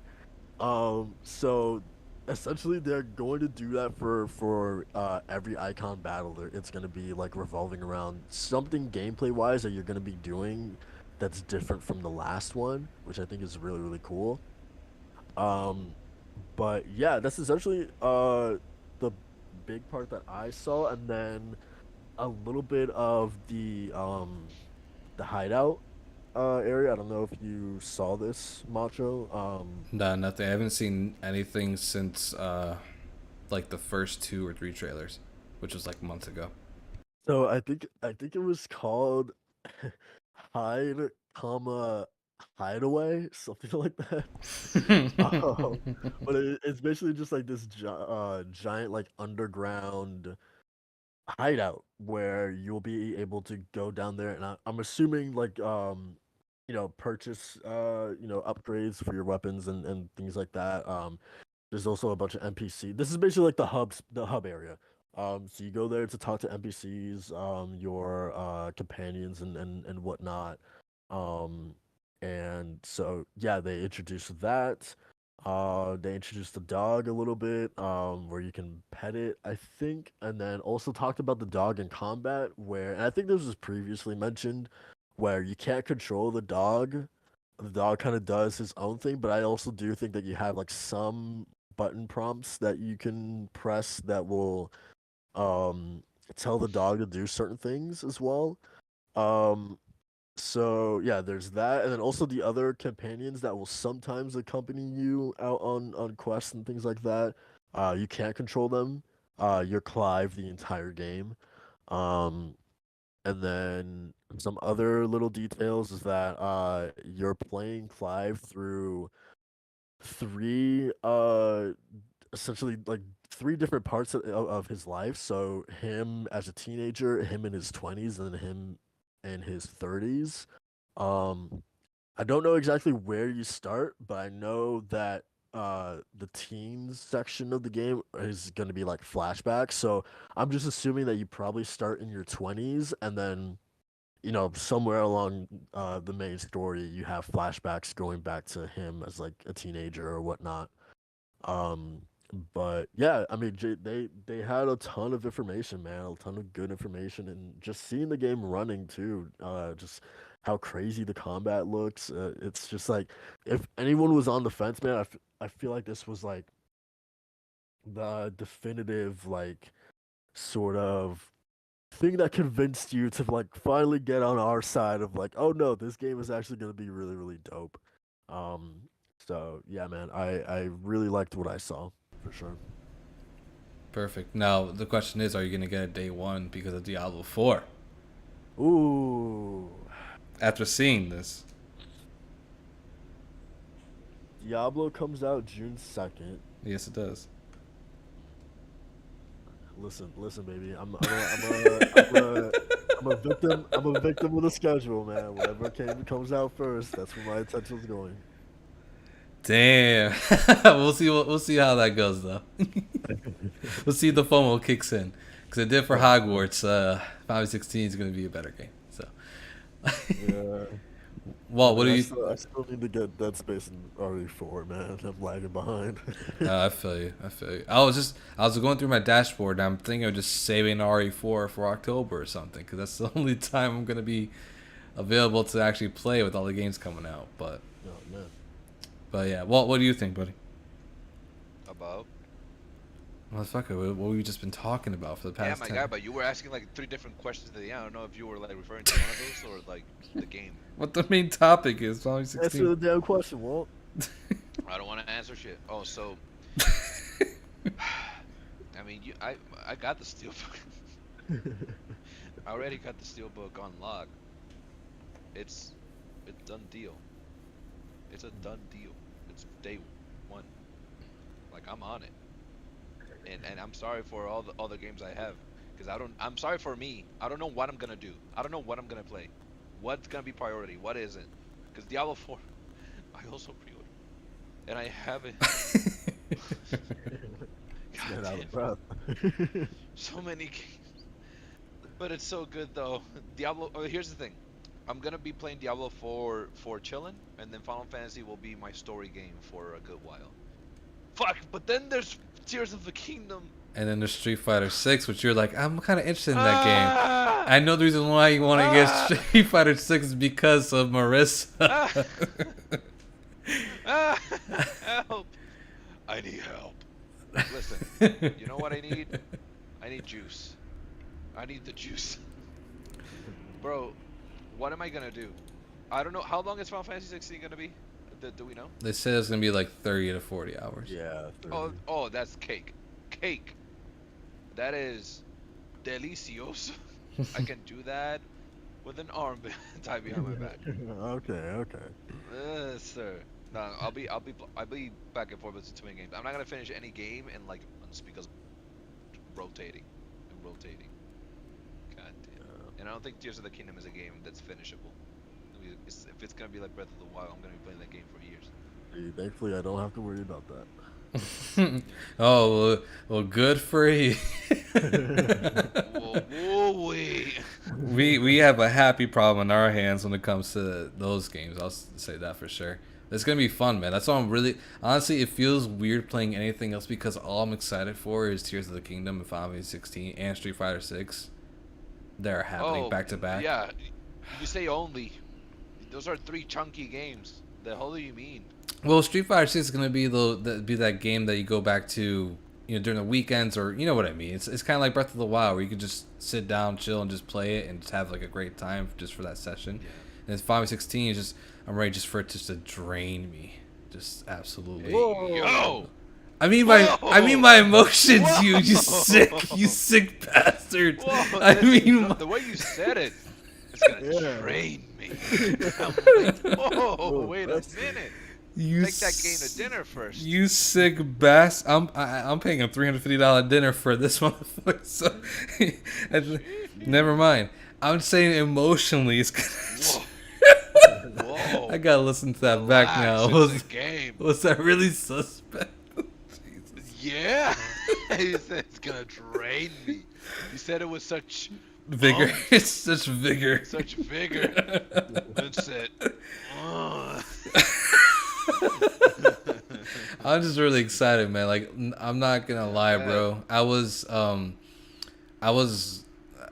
having a little bit of like a gaming conundrum like we used to have back in end of 2022. So we're like, man, I don't know what to play right now because I'm just excited just for this one thing. That's how I felt last night, man. I was just like, dude, I'm just super excited to play this game, and I haven't seen anything besides like the first couple trailers. I'm just excited to experience it. Can't wait to get drained. Man thinks he's a goddamn corpse at the mortician. What's up, Press Alpha? But, He said, keep that to yourself. Yeah. On your own time, I brother. apologize. You just made it in time, man. Press Alpha. Yeah, man, it is. I'm so excited for this game, man. Yeah, it's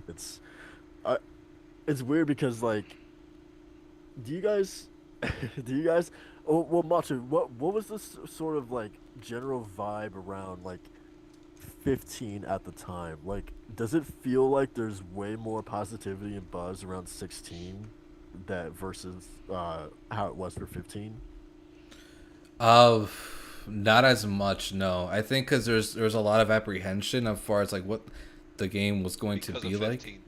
Because of 15. No. Well, 16. Yeah. Well, there's a lot of factors to it, but with 15, there was just a lot of complications with that game. Obviously, we learned from versus 13, but what we got from 15, they did way more of coverage and beats for 15. Like as far as what they're doing, who these characters are going to be, what the general vibe was. So it was very similar. There's a lot of hype leading up to it, but I think there's a lot more hope in this title because of sort of the genuineness you get from Yoshi P and everything else. So this title is getting a lot more hype because of the fact that also we're getting back to the fantasy part of Final Fantasy, which was kind of lacking from the last game. So the last 2 games for sure. Three games. I don't count 14 as like a mainline entry. I count 13 and 15 like as the non-fantasy games. yeah, I guess, yeah. 14 is kind of its own enigma. But you can play 14 single player all the way up to Endwalker, I think now. But who's doing that, Macho?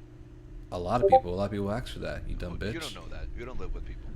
I've been in that community. You dumb bitch. Yeah, a lot of people do that. No, you're not. You faker. But yeah, I mean, the overall the hype, as I said before, the hype for this one's just a lot more positive than it was with 15. That's for sure. A lot less apprehension. People know what they're getting with this game. There's no backdoor secrets. There's no gonna be random chapter freaking 14 that or 13 that was in Final Fantasy 15. That was just abysmal. None of that. None of that. So No warping, baby. No this warping. game is actually being made by a Coherent studio. So Whoa, what do you mean? I Are you mean, saying that I mean, some studios last and some don't? I'm just saying that the direction of this one is a little is under better management. That's all I'm gonna say. The Man, fact that it's this game almost like, went gold last month tells you all Yeah, you need to know. and you know what's crazy about that? It's that these things, they're forspoken. Oh, you know, You there's tried with that one. You tried with that one. yeah. You tried with That that. didn't really Shut work. the hell up. Shut your mouth, you scoundrel. So he's looking in the mirror as he just said that to both of us. I hope he knows. I'm looking at myself. Yeah, no, I was like Homelander. I was like, ah, yeah. Ah, you need me. You need me to save you. I am perfect. Perfect. Down to the last of minute detail. Let's talk about another. So, so it's interesting. PlayStation had Final Fantasy 16 to show off this week. Before that, Nintendo had a goddamn trailer for the Legend of Zelda Tears of the Kingdom to show off. Another company. We'll get to them for this week. Oh boy. But They let's sure get are a to company. Zelda, man. So what's funny is that I didn't watch the trailer when the showcase went live or whatever. Um, but then it's like, man, people were really freaking out about this trailer. They're like, "Oh, this is one of the best trailers of all time," and blah blah Why you blah. got sound like this?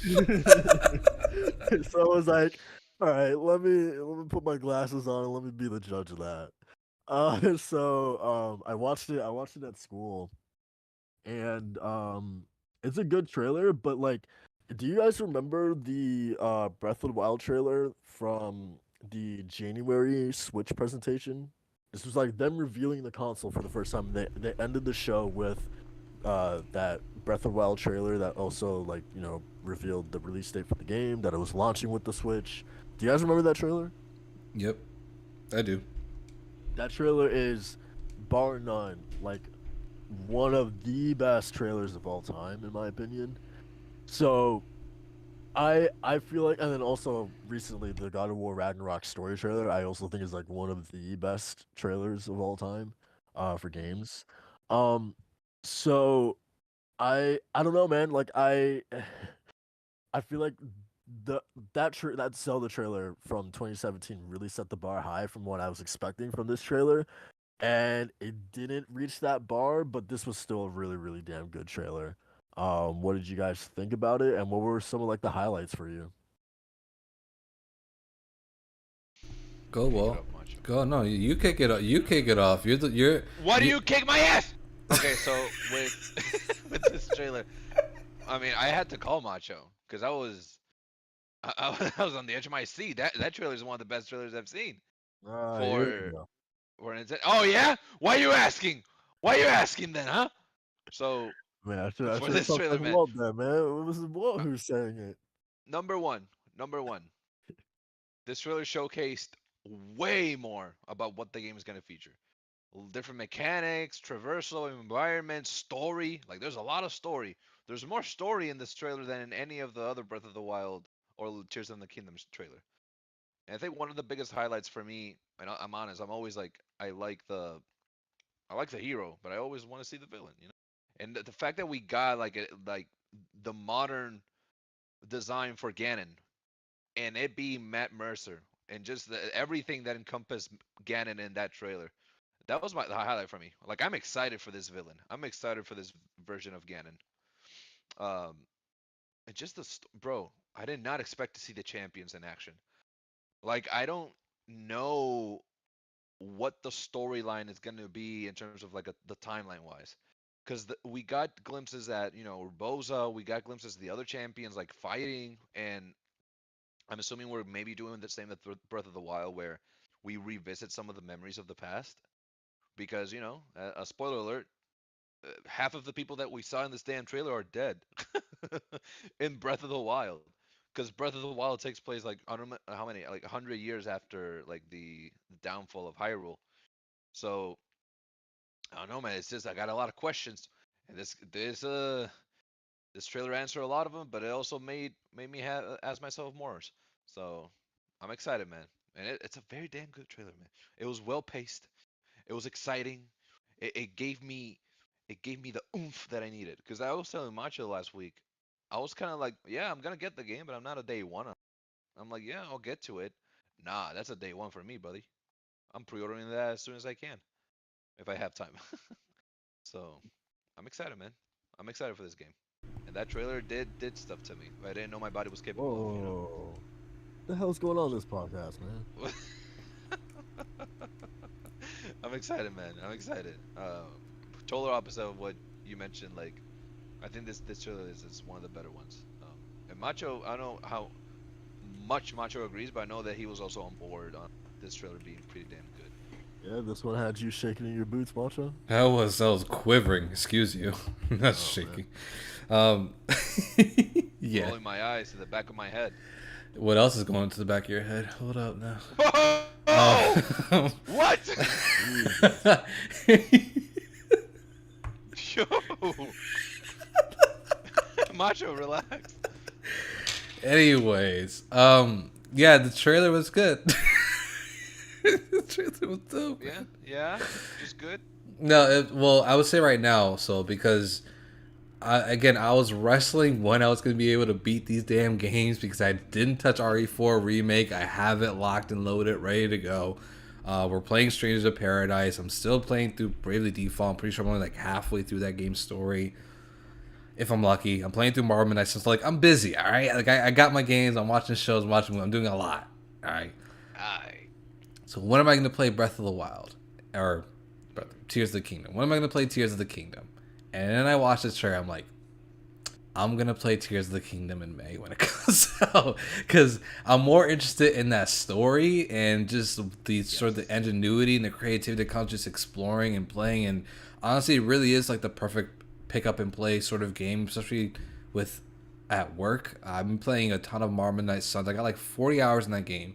And the only reason why is because I'm playing it at work during downtime, and I'm just catching up on everything. And then I'll get the bug and go back home, and instead of playing Octopath Traveler 2 like I should, I'm playing Marvel's Midnight Suns because I just want to keep playing that game, the gameplay. Keep saying Breath of the Wild. Tears of the Kingdom is gonna do the exact same thing, where I'm just gonna be playing it at work. I'm gonna dive into like a dungeon or something like that, and I'm just gonna keep playing it at home. I just want to keep exploring everything, and that's I'm just gonna absolutely get in rapture with that game. I'm excited for it. That trailer really popped off with Ganon and having the just everything, the champions in there, Zelda, and again Link just having his own little moments in the trailer too, of just diving down or in like the lava area, beating up Goombas on on the trailer. What? Wrong game, buddy. I don't know what they're called. I forgot what they're called. The little like I forgot to. troll things, yeah. But he basically on the Macablins. Oh, the Macablins, yeah. yeah, there you go. But they're on the carts basically, and he was like fighting one. I'm like, okay, there's a little bit more interactivity. Maybe that's like carts fighting. Yeah, maybe that's like a dungeon or something like that. Like again, like, my imagination is just going wild just watching this trailer. So I'm really excited for it. It got me way more excited than I anticipated. More excited than Jedi Survivor, if I'm being really honest. Which I still don't know if I'm getting day one. So, but for Tears of the Kingdom, I think for sure I'm gonna open my slot up for May and just play that. And June would be Street Fighter and Final Fantasy 16. So, but yeah, and new characters. A couple of new characters in that trailer that weren't in Breath of the Wild too. Yeah. I think honestly, what kind of really put me over the edge for it was the fact that Ganon has so much like Thanos. Like he has like one line, I believe, in that trailer, and it's "Don't look away." You're realizing you're witnessing the birth of a king and his new kingdom, or something like that. I'm like, yo, that's straight up Thanos energy right there, where he comes and he's like, "Fate." What was this line in the trailer? He's like, "Destiny is here," or "I'm here," something like that. Like, Yeah, yeah. yeah, Destiny arrives all the same. So yeah, say it yeah. not to, or It's something like that. Yeah. yeah. As soon as Ganon says something like that in the trailer, I was like, "Oh man, now I gotta play this game. Now I Yeah. That have to villain play it." really convinced me. Like Ganon, I was already convinced on buying the game, but Ganon just because I don't get me wrong, Calamity Ganon, pretty cool villain. I liked, but I think I'll be honest, there was a lack of variety in the bosses in the first one. Because they were all pretty much just a bunch of goop that took care of of these, what was it, the weapons, the big animals. Uh, but in this one, Ganon having actually the Ganondorf, like because Ganon has always had multiple forms. The pig Ganon that you fight in Breath of the Wild. There's Calamity Ganon. There's in Twilight Princess. There's like a different type of Ganon. It's like a weird one. But seeing Ganondorf, oh yeah, baby, No, I'm ready. you fight Ganondorf in Twilight Princess. Twilight Princess. No, he's not. Wait, no, I mean in Breath of the Wild. He's not in that one. No, in Twilight Princess, he's Pig Ganon, but then there's another version of him that I forget about that you fight with him before you fight Ganondorf on the fields, which is one of the most underwhelming final fights in a Zelda in Okay, Twilight Princess. gotcha. Um, but yeah, man, I'm excited for this Ganon. I'm excited. It's Matt Mercer, bro. He's doing a great job. Yeah, that's crazy. He's a good boy, good boy. But yeah, man, I'm excited.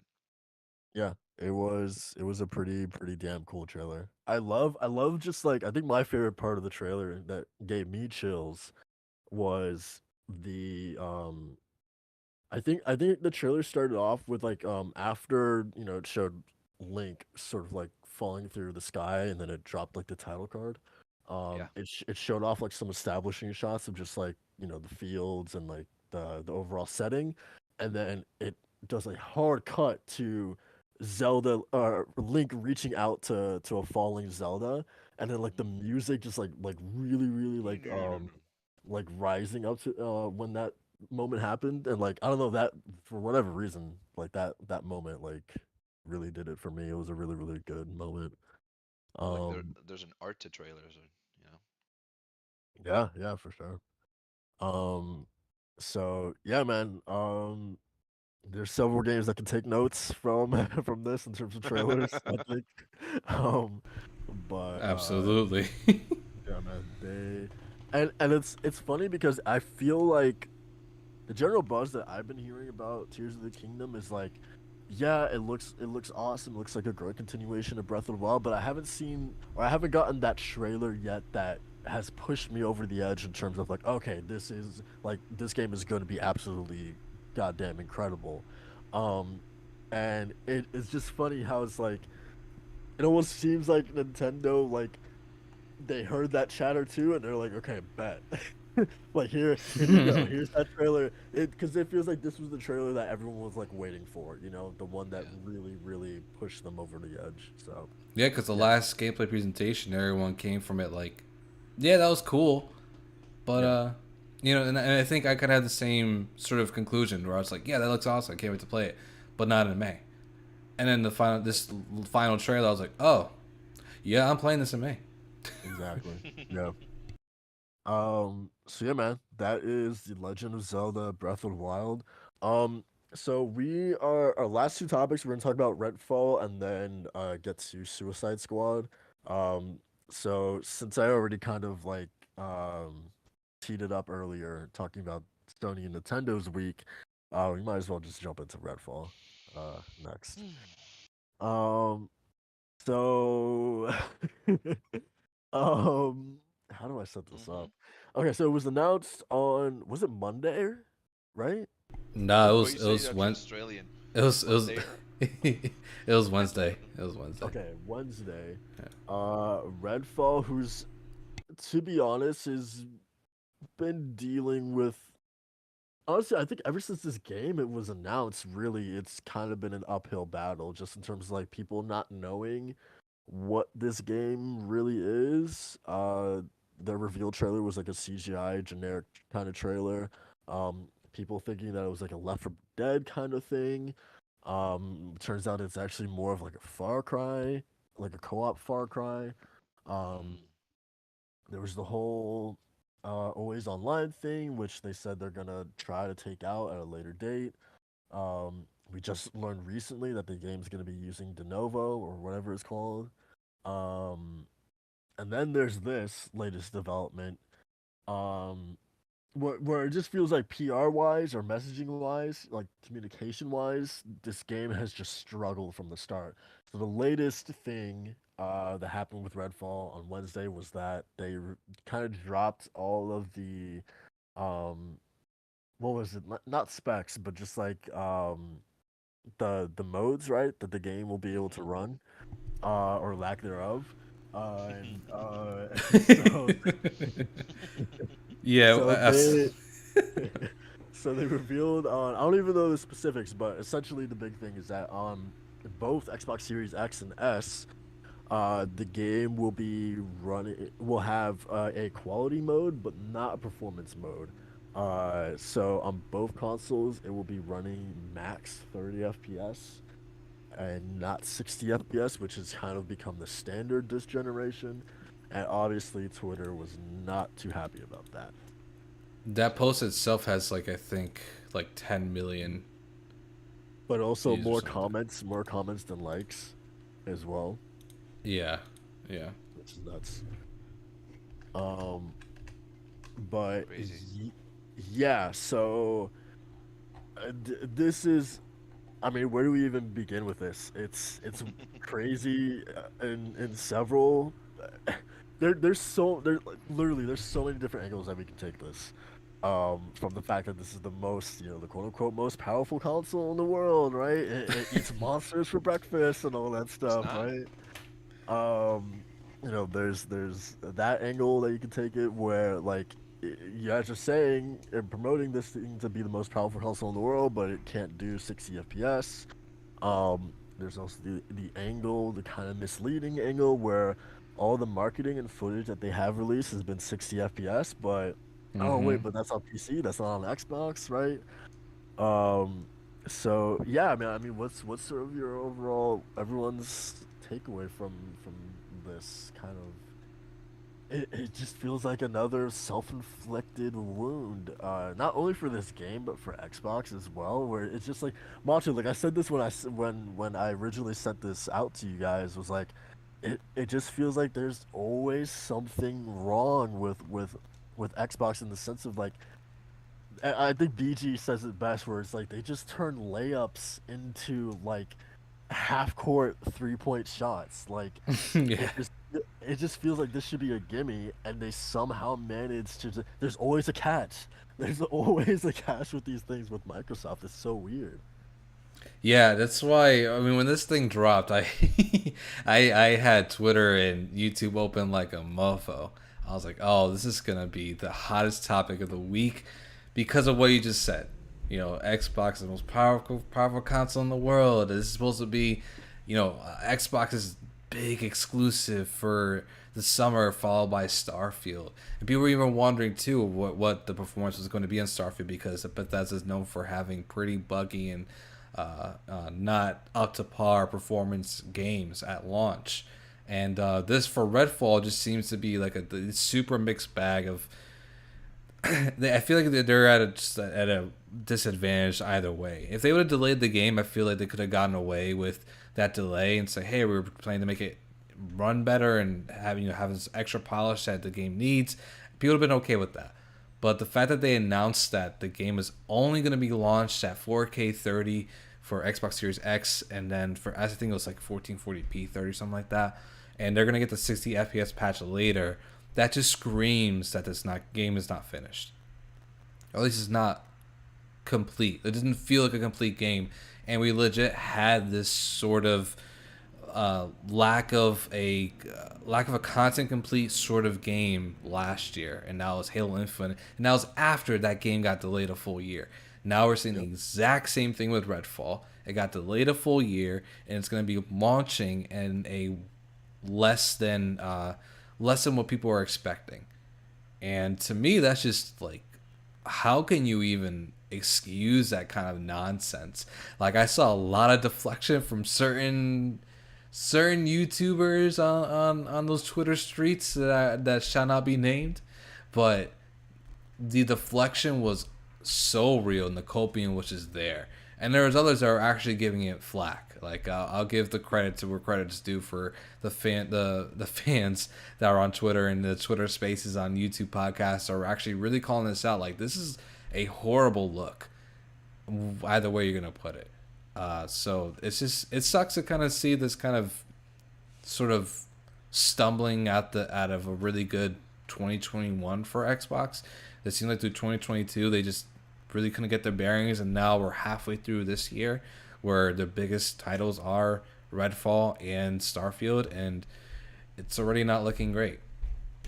I feel like that it's. I also want to make this a point too, where it feels like it's unneeded pressure on Starfield and Todd Howard and that whole group now, because Halo Infinite was looked at to be sort of the quote unquote savior for Xbox, and it didn't really live up to that.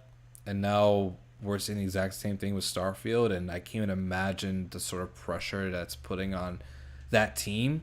That not only did to make like a great game, but they had to make probably one of the best Xbox games in years to make it not only a system seller, but to also sell subscriptions, if that. So it's I don't know. It doesn't look good. And Redfall was sort of to kind of be like the appetizer to a great year for Xbox. And I don't know. The game could be great, right? The game overall can be amazing, but the fact that it is releasing in a subpar sort of version is going to leave a lot of bad taste in people's mouths. And you know what's crazy about, because I think we can all agree that we're in favor of a delay, right?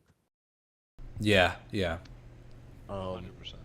and what's crazy is that this goes back to the summer showcase where I I know, and we kind of were arguing about this, but like, I just for the life of me could not understand why you would put yourself, um, what's the saying, the like, chicken hold yourself or whatever, or restrain yourself to this arbitrary sort of deadline of like everything shown in this showcase it will come out in the next 12 months.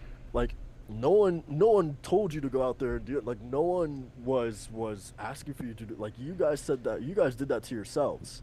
Now it looks really bad that you do have games like Forza and Starfield that are slipping out of that window. Oh, the six Games yeah, like the 6 months thing. Yeah. games like Hollow Knight, Silk Song slipping out of that window more than likely. Other games not meeting that window. So if you delay Redfall, which again we're in favor of, but again it's like okay, well that's probably another game that's going to be pushed out of that 12-month window that you guys put on yourselves, right? Which Mm-hmm. is unneeded pressure. You'll never see Sony do something like that because that's an unneeded pressure that you're putting on your teams. Like, can you imagine that? Like a year out, being like, hey, like all we promise you guys that everything you see here will come out within the next year. It's like no one's crazy enough to go out there and do that. So it's just like, again, that's another self-inflicted wound that no one made you go out there and do that. Y'all thought that was a cool marketing beat to have, and sure it was for like that week or whatever.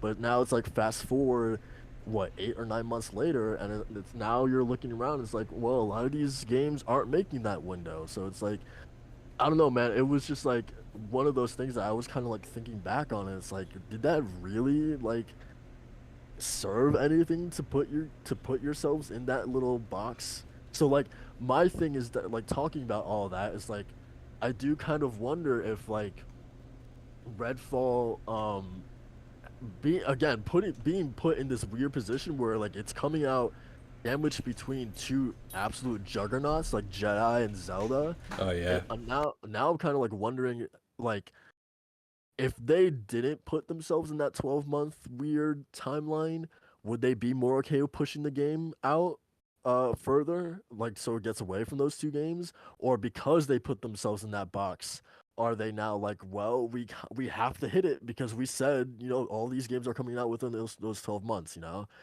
Um I wonder if that's something they're thinking about and that's why they're not delaying it, because it is absolutely ridiculous that they are releasing it in a state that's not feature complete, but also in a place that's sandwiched between those two games. So yeah, I don't know. I kind of immediately thought about that. Yeah, Um, it's gonna die. It's going to die. It's the same thing yeah, with Suicide Squad, which we'll talk in a moment. But that game was again sandwiched between big games, and during a weekend where everyone's not going to be home playing that, so it's going to miss this window of retention. And the same thing with Redfall. Then it's honestly, I think the biggest factor, along with what you just said, is that it's going to be sandwiched between Jedi Fallen Order and Zelda, which is like, why would you do that to yourself? Not to mention, this is a co-op game. You think that your buddy across the street or in another town is gonna stop playing Jedi or Zelda to go play Redfall? Come on, man. and That's not gonna happen. and they can't push it to June because what two games are in June, Yep, yep. right? This is So probably an August game, maybe. realistically, yeah, Yeah, yeah. depending, and So because Starfield is locked for September, right? Or supposedly. we we hope. It was jeez. And that's the thing that there was a leaker who before the Xbox Direct developer direct thing in January, who he was like the first one to leak Hi-Fi Rush as a thing. He also said in that leak that, hey, Redfall, like, be ready, Redfall and Starfield, they are coming in hot. Like they are both Yeah, they're in burning and rough, crashing. they're both in rough shape right now. Wow. So it's like, if he said that all the way back in January when he made that leak, it's like I'm starting to believe that, yeah, these games might be coming in pretty hot right now. Um, but yeah, whoa, what was sort of your overall thoughts on this whole situation with Redfall? Ah, yes, as expected. That was kind of my initial thought. Just the, oh yeah, I mean, we can never have good things with this company in terms of like the games that are supposed to be like uplifting and kind of like cementing the legacy that they've, you know, spent so much time establishing with and their loyal fan base. And I just kind of feel bad for the fans because I was like, I'm genuinely like rooting for like, oh, you guys are gonna get like those really great games and exclusives that you've been, you've been wanting, and these games seems to promise all of that and more. And this just, it like you said, y'all put it really well, that it does add unneeded pressure to Starfield, which I do think it's warranted, the pressure that they feel, because Bethesda is in dire need of gaining better faith after the shitstorm that was Fallout 76 at launch. So I don't know, man. I mean, again, pressure or not, they already put that pressure when they said Thousand Planets, whatever the hell, how many ambitions they have for this damn game. So I don't know. I never Xbox was in an easy position. Never. This just adds to the burden and the pile of expectations that non Xbox fans have. Because Xbox fans will continue to be fans and defend them to the death. That's just what it is. But we can't cover the sun with one hand, and we just gotta see things how they are. Which is Because you hilarious know the though. game. It's hilarious because PC fans get treated way better. Because you Yeah, know what's gonna run, and you know how Redfall's gonna run on PC, 60 frames. yeah. There you go. PC players have been getting Xbox games before Xbox console players, so it's Xbox Live Gold is a trash fire of a service. It's a meme at this point. So yeah, man, it seems like all that hype and all like the anticipation that Xbox built up leading up to the console, and then the first year launching with no exclusives, and now sort of the keeping the ball rolling with getting acquisitions is really blowing up in their face right now because they're having problems with their own console when it comes to capturing. I think it's capturing like images and videos and stuff like that, like the features that Nintendo Switch and PlayStation have. Xbox is lacking in that. Um, and there was a couple other like small technicalities that some fans have problems with, but overall, it's the games. You know, Game Pass has been a driven force throughout this generation, but when it comes to the actual quote unquote AAA Xbox exclusive that people that essentially would make this service more unique than any other service on the market, They're not there. And we're about 3 years into this generation, and one of them is super shaky, and the other, as you said, Soul from that leaker, that Starfield, probably one of the biggest games of this generation, is coming in super hot. So, And you better believe that game is going to be 30 FPS as well. yep, yep. I believe all the footage that we've seen of that game has also been in 30 FPS. Yikes. Also, Todd Howard said, I forgot what interview, but he said in an interview that he prefers playing in 30 FPS. Oh no! So, Oh so, no! so I This just is your wouldn't be, champion. I wouldn't be surprised if it is 30 FPS. But Oh guys, no!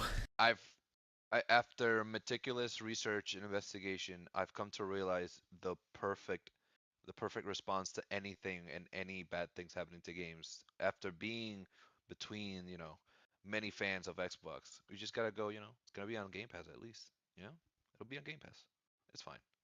You'll get to try it. You don't like it, then don't buy it. Yeah, there is a mentality to that, man. Because I said before, when I subbed to the AMC stubs service, it's $25 a month. You can see whatever movie you want 3 times a week. Up to 12 in an actual month, which is a lot of movies, right? So I can go see stuff that I wouldn't normally pay to go see, like a Super Mario's or Air or whatever the case may be. Like when I pay for a movie ticket, I want to make that ticket freaking worth it, right? So you paid $40 just to go see Yeah. a Dungeons Dragons. Like that's a lot of money. Yep. But being on the service, I can go see what I want. I don't have to. I only pay $25 a month. The same mentality with Game Pass. Oh well, Redfall is 30 FPS. Okay, it's gonna get updated later. It's fine. It's on Game Pass. I get to play it. It's fine. But that's the That's thing. yeah. AMC is not the one making the movies. They're providing the movies. Xbox is the one in charge of these studios and making sure that there's a Yeah. quality control. AMC Hmm. doesn't do that. Directors, you got people for that making the movie. So, because they're self-funded a lot of the times. So, it is what it is, man. This mentality on video games, I don't think it doesn't hold. It really doesn't. Nintendo doesn't rely on their subscription. That's why it's so BS. It's not a good subscription. It's getting better. It's not good though. Virtual Console was good, but they killed that. You know, they're taking down like it's not like we talk about Xbox. It's like we're not. You're not saying that these companies are perfect because Nintendo doesn't need a trailer to kind of garner hype. People were gonna buy Tears of the Kingdom regardless. You just see people excited for the trailer. But with Xbox, you kind of need to play your cards a bit more strategically. You can't just rely on loyalty alone. But again, Microsoft has money. It doesn't. This is not their only stream of revenue. If the incentive to kind of provide a more quality amount of games is there. I feel bad for the developers though, because I don't know how it is in there. I don't know how the support is from Micro.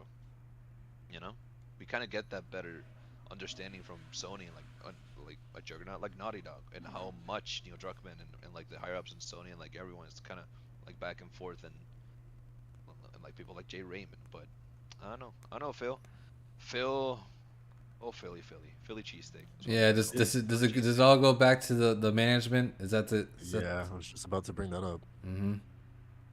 Continue. Yeah, go for it then. Go for it. Kick it off. No. Well, no, I mean, I does this again call into question about like their management, because it just I I I think the most surprising thing to me is that like it's just like you're launching a game that's not and it looks really bad. We didn't even bring this point up, is that it looks really bad in comparison to your competition, where they have consistently launched games with multiple modes, that graphical modes that you can play your game in, right? And then even Yep. after launch, they're still adding new modes, from Horizon to The Last of Us Part 1 to God of War Ragnarok. um Mm-hmm. and then even more worse is that you guys just had a game on PlayStation 5 that had four modes that you can choose from, and that being Deathloop. So Arcane's last game, gave you all these options. So it looks really, really bad that now Arcane switches to being Xbox only. That now all of a sudden they can't do that. You know? So I don't know, man. Just comparison wise, it just looks really, really weird. And again, I think calls into question the whole management thing and what is going on over there where it's just like I don't have these concerns when God of War Ragnarok is coming out soon, or when Horizon Forbidden West is coming out soon, or Ratchet and Clank, or Spider-Man 2. I don't have any of these concerns when Spider-Man 2, whenever that release date gets revealed, right? We don't have to worry about any of that stuff because we know they will be there. The president's has been like laid out before, where we don't have to worry about that stuff.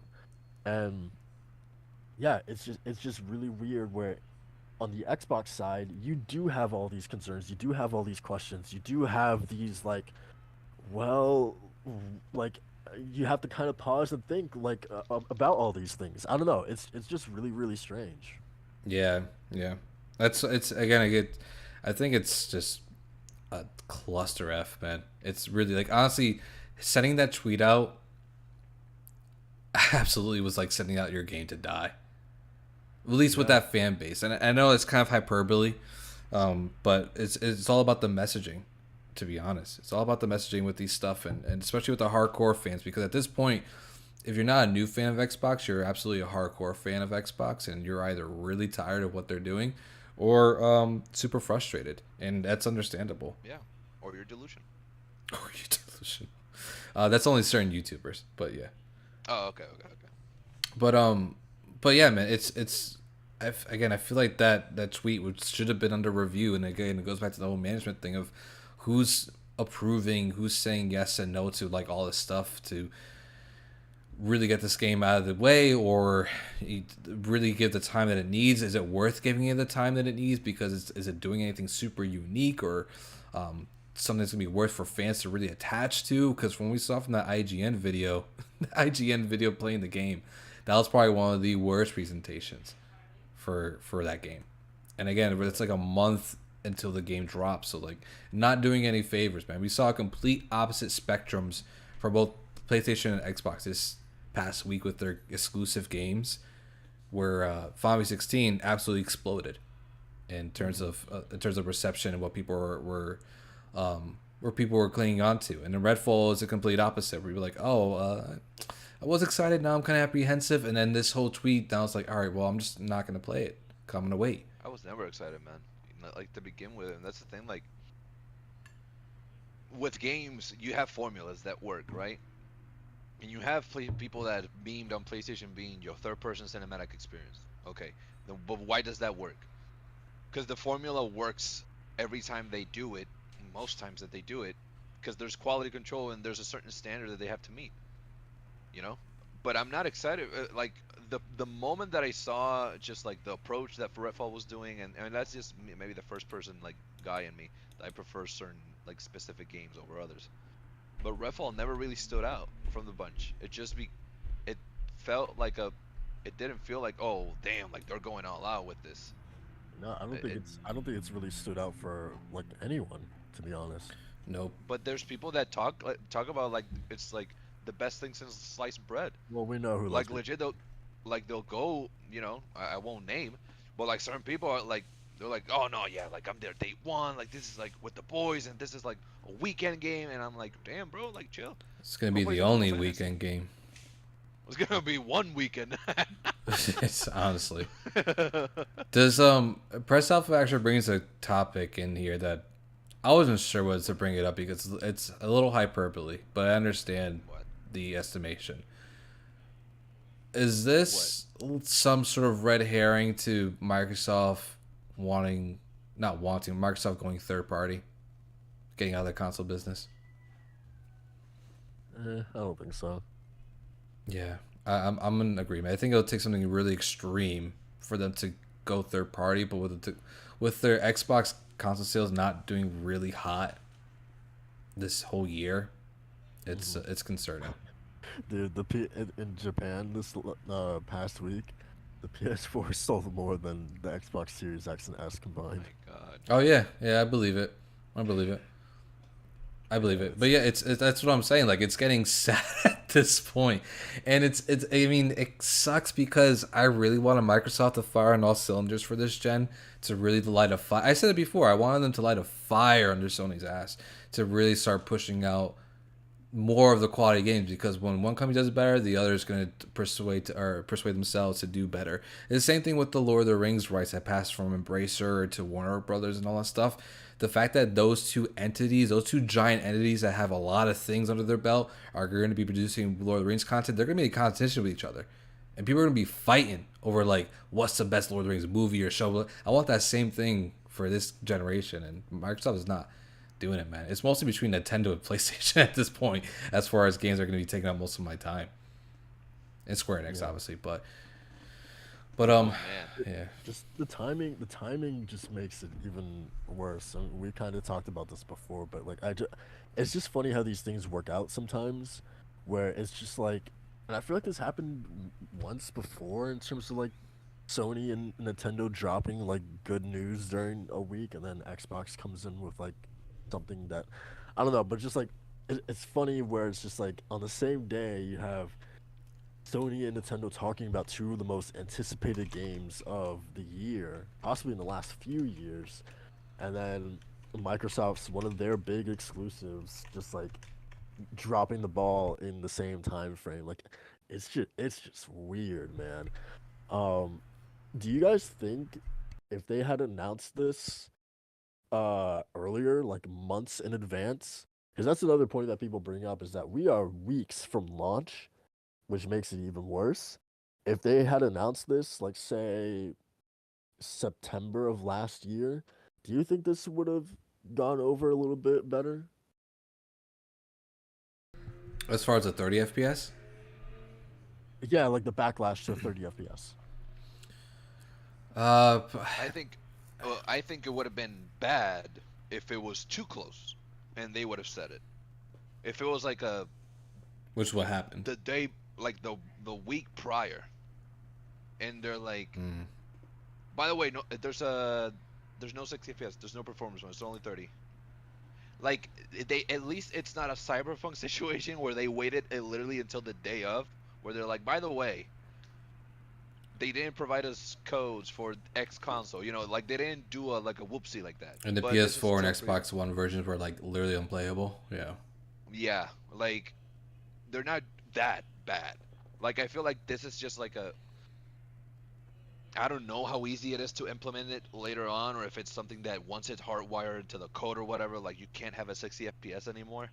But for me, it's like this is like it should be a thing already. I mean, man, who wants to play a 30 FPS game? But what were you gonna say, Macho? No, that was it. That was it. Okay, yeah, it's I don't think it's that. I don't think it would have changed drastically, but I think there's the because it's the time frame.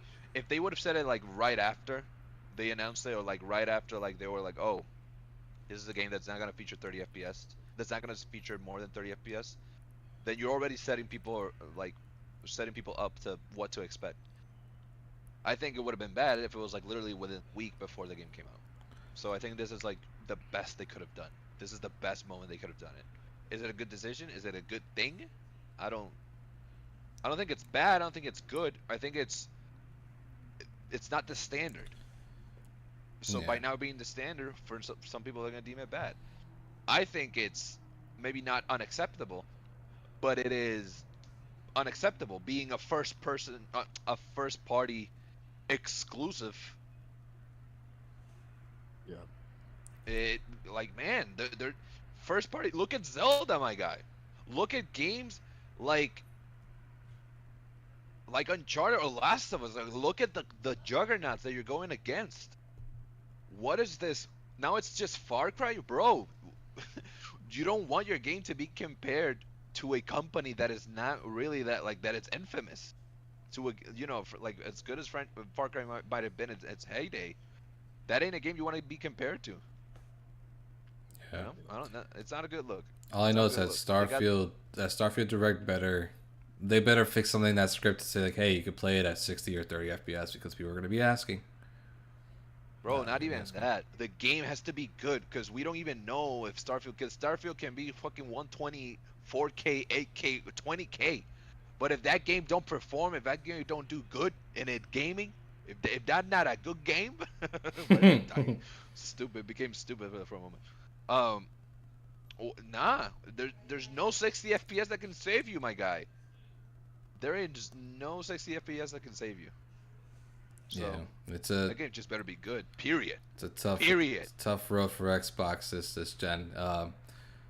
Yeah, tough road for them. It's a tough road for Bethesda, my guy. This is horrible. You know the pressure Todd said, "Oh, jinkies." Bro said, "Oh, zoinks, cube. I think we're in trouble, rutro." That's what happens, man. Raggy, where are my resticles? Like that's Oh crazy. wow. But On yeah, that man. note, let us let Let us move to yeah. our sponsor. Yeah, we're definitely never getting a sponsorship from Bethesda, I can tell you that much. Manscaped. Oh, We take Um, care of your Manscaped, balls. where but your resticles will thank you. but yeah, man. That's the whole Redfall situation. I'll be praying for that game, man. Not me. That before we get out of here, man, let's quickly go over Suicide Squad. I don't know how much there is to really say aside from the fact that this is uh, well, we were just talking about Starfield and that got a year delay. Um, but this one was I was not expecting this delay to be as substantial as it was. So it was meant to come out in May, if correct me if I'm wrong, Yep. of 2023, Right at and then the it right got at the end of delayed. May. Right, and then it got delayed to went September of next year.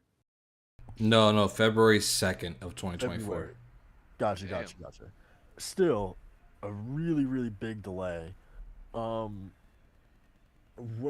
I was shocked by this. I thought it would be like May, possibly down to like September or October of this year. Um, but for it to be a 2024 game, I think my biggest thing is like Rocksteady. You guys have not released a game since 2015, and it was about to be 2023 for you guys to release your next game, but now it's like almost 10 years since Arkham Knight, man. That's It has been insane. This 84 years. Discovery might have them on the chopping block. If I'm being honest, man. If especially if that game doesn't do well, come on, man. Yeah, yeah. That game. Yeah, that studio's. Oof, man. They're definitely on the chopping block if Suicide Squad doesn't do well, and it's already not looking great because no one really kind of wants this game, Yeah. which kind of sucks. But it goes back to what I was saying before when we are talking about Suicide Squad and that presentation from State of Play. Like, mind you, this was a State of Play game, right? We just got a State of Play with Final Fantasy 16, and that again, look at the reception from that and for how polished that game was and how it looked. We got the same exact thing for Suicide Squad, except the exact opposite happened where the reception was not it. So you bet their ass they had to go back to the drawing board and figure out what they're gonna do with Suicide Squad. But it goes back to what I was saying before when we talked about it. I think that they are just prepping for the end game content.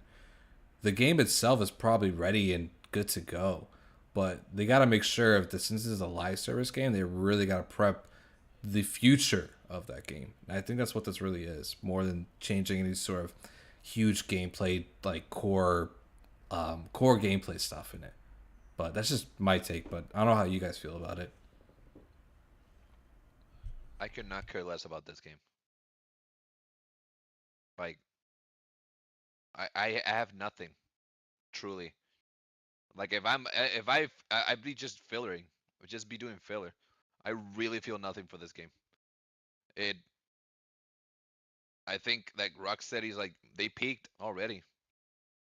This ain't it. This ain't it. That's as much as I'll say. I'm really not feeling this. Like Arkham Knight, that trilogy, just it was such a important like it was like during the gaming times that I really like it was really for me. Like I played so many games that really impacted my life, and I think the Arkham trilogy like it really hit home. And this is just like then falling down the cash grab the cash grab route of like yeah, just do a live service and just do end game shit. All right, man. Yeah, don't do a like don't build an important foundation to your game. Just make a whatever and then focus on the end game. That's such a asinine way to develop a game, I think. Focus on the end game and not really do much for the first 20 to 30 hours. So it's a this is going to be another Marvel's Avengers game type deal. So it is what it is. Marvel It's did it. Now it's DC. it's just so weird and also sad because um this is kind of how I felt about Sucker Punch with Ghost of Tsushima, and maybe Mm, even Gorilla with Horizon, but that was a little bit different because game came out in 2017 and sort of the height of like those open world style of games. But like, so you would assume, let's say that they start making this game in 2016, you're making it like in a vacuum almost, where like these live service games are starting to kind of like creep, or maybe their Suicide Squad was a completely different game originally, and then they start seeing the emergence of like PUBG and Fortnite and all these different kinds of games, and then they like pivot development to what it is now. Um, but it's just like you're always a victim of like the time that you're making these games, and you're very much like influenced by like what is coming out at the time, right? So like the biggest example is like The Witcher 3 back in 2015 completely influenced what Assassin's Creed is today. um, I also feel like Sucker Punch, when they were making Ghost, like they were mainly the core of that development was happening during the era of all these giant open world games with all these map markers and then things like that. Um, so like it just sucks that it feels like they were like the main development of Suicide Squad was happening during the height of all of these live service games. And now it feels like we're on the other side of it, where you're seeing all these kinds of games start to die off. You're seeing the audience sort of reject these kinds of games, and Rocksteady is kind of fucked because they spent all these years making this game during the height of that era, and now, like I just said, we're kind of coming off of it. So now it's like they're kind of caught between a rock and a hard place, where like the audience has kind of grown past this a little bit, and they made a game that caters to a thing that people no longer are really interested in. So it's like they made a risk, or they made a gamble, and it looks like it's kind of backfiring on them, man. And I just it just it's so that's got to be so tough, man, to come to You know that who they remind me realization. of? Uh, Soul. You know that Twitter account that's Internet Explorer that every time they like celebrate something, but it happened like 10 years ago. That's what it feels like. Mm. Feels like they're just like, oh man, I hope this pandemic doesn't impact us much in like 2023. You know, Yeah, and yeah, this is yeah, what Rocksteady is. They're like, man, this live service is gonna be great. This is gonna be yeah, man. They're 10 years too late. exactly. This is That's the perfect way to put it. Is that they were just too late, too late. it's too late, man. Um, It's too late. and I kind of fear that maybe PlayStation is a little too late to getting to that point as well. But we'll see, obviously. Um, Yeah. but yeah, I don't know, man. It's really tough. I feel bad for them. At the same time, I think the state of play like was ultimately a good thing for them, because you needed to know that the audience was not feeling your game to that degree, even though it probably was painful to see the reaction. Like Hmm. it was probably good that state of play happened, because it's like, what was the alternative? You release the game and nobody wants to play it. So now it's like the state of play happened, all that painful reaction happened, you got the feedback, and now I guess you try to make tweaks and changes as best you can. I don't know, man. It's gonna be tough. It's gonna be tough. R.I.P. Yeah. Yeah. Yeah, I mean, But it's back to what we said before. For games like this, and this kind of ties into Redfall too, where it's you feel like your game could be okay even if it's a bad game, but when people are just indifferent to it, it's probably one of the worst things in the That's world. the worst kind of game. That's the worst kind of game, my guy. Yeah, And a different game, and a forgettable game. Nah, yeah. that's what this game Neil was. Druckmann said something along those lines, where it's like we don't want to make. I forgot what he said exactly, but it's to that degree of like he making. doesn't he doesn't want people to be like, people can either love or hate his game, but like the worst thing is people being ambivalent to what Naughty Dog makes. that's like the worst possible like reaction you can get. Yeah, Yeah. that's how I feel with Redfall and what this is gonna be. It's sad, but hey man, I mean, I guess that's the beast, right? Yeah. Yeah. Tease multi Uh, tease, mate. yeah. Real quick though, what do you guys think of Immortals? What was it? Real quick to divert the topic, Immortals of Avium, which is that new EA first-person Magic shooter. Did you guys check it out or no? No, I didn't see it. I looked at it, but like I don't think there's much about it, right? First person magic. Is it like a kind of like a Ghostwire thing?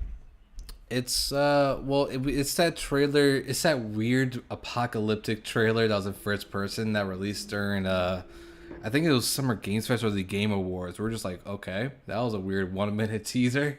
It got another trailer this past week. It's coming out in July, and it looks really dope. It's just basically a Magic first person shooter, and they kind of described it as Call of Duty but with Magic.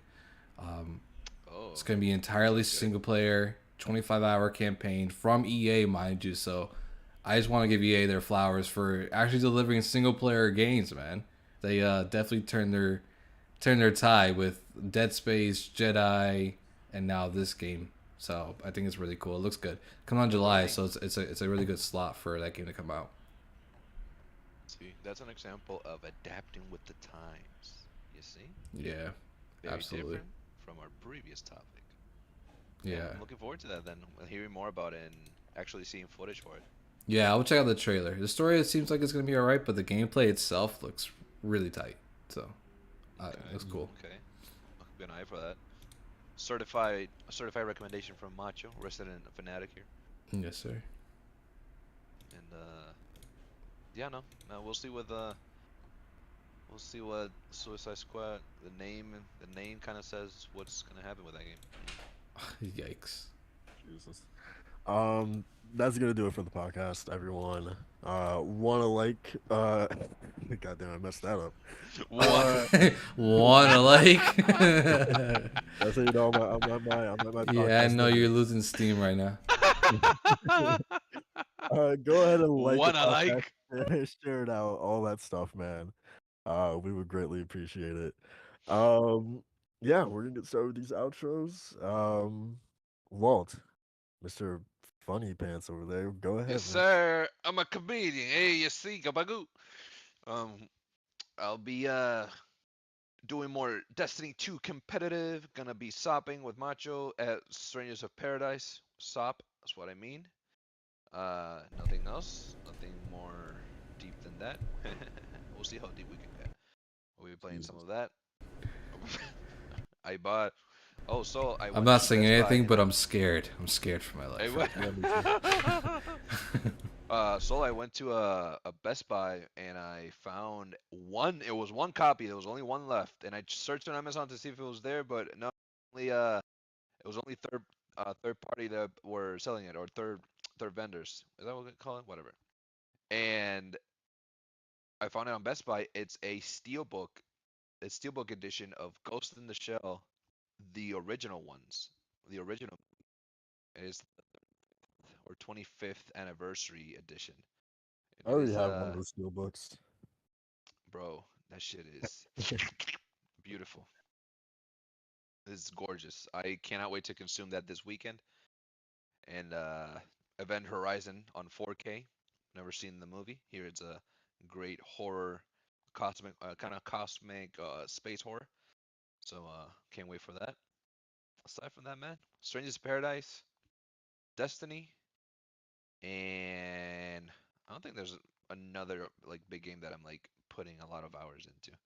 Um, maybe I'll I played the demo for Octopath Traveler 2, so maybe I don't know. We'll see where that goes. I don't know where it takes me. Life is full of possibilities, but one of those possibilities will not be another 100+ hour JRPG. So we'll see. We'll see what my life takes me. I love All right. I mean, that wasn't needed, but okay. Um, now. Master, you go know on with that you, man. meme. Wait, you know what? I felt like Patrick when He's selling chocolate. And you go, I love you. And the guy just slams the door in his face. That's Usopp. Soul's child's gonna be like, Dad, play catch with me. He's gonna be like, it's hot outside. Oh man. Get a room, kid. What are you? I'll put the basketball rim on top of your door. You'll be fine with that. Yo.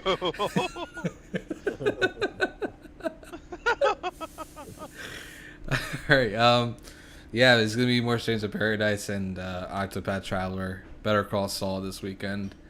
Like I said, I got the weekend freed up, man. So I'm just gonna be diving as much into those games as possible, and just chilling. That's it, really. Just a reminder, people, go download Final Fantasy 14, your free trial with your free expansion up to level 60 with Heaven's Sword, and enjoy that greatness, man. Unlimited hours, and on top of that, you get Stormblood for free until May 8th.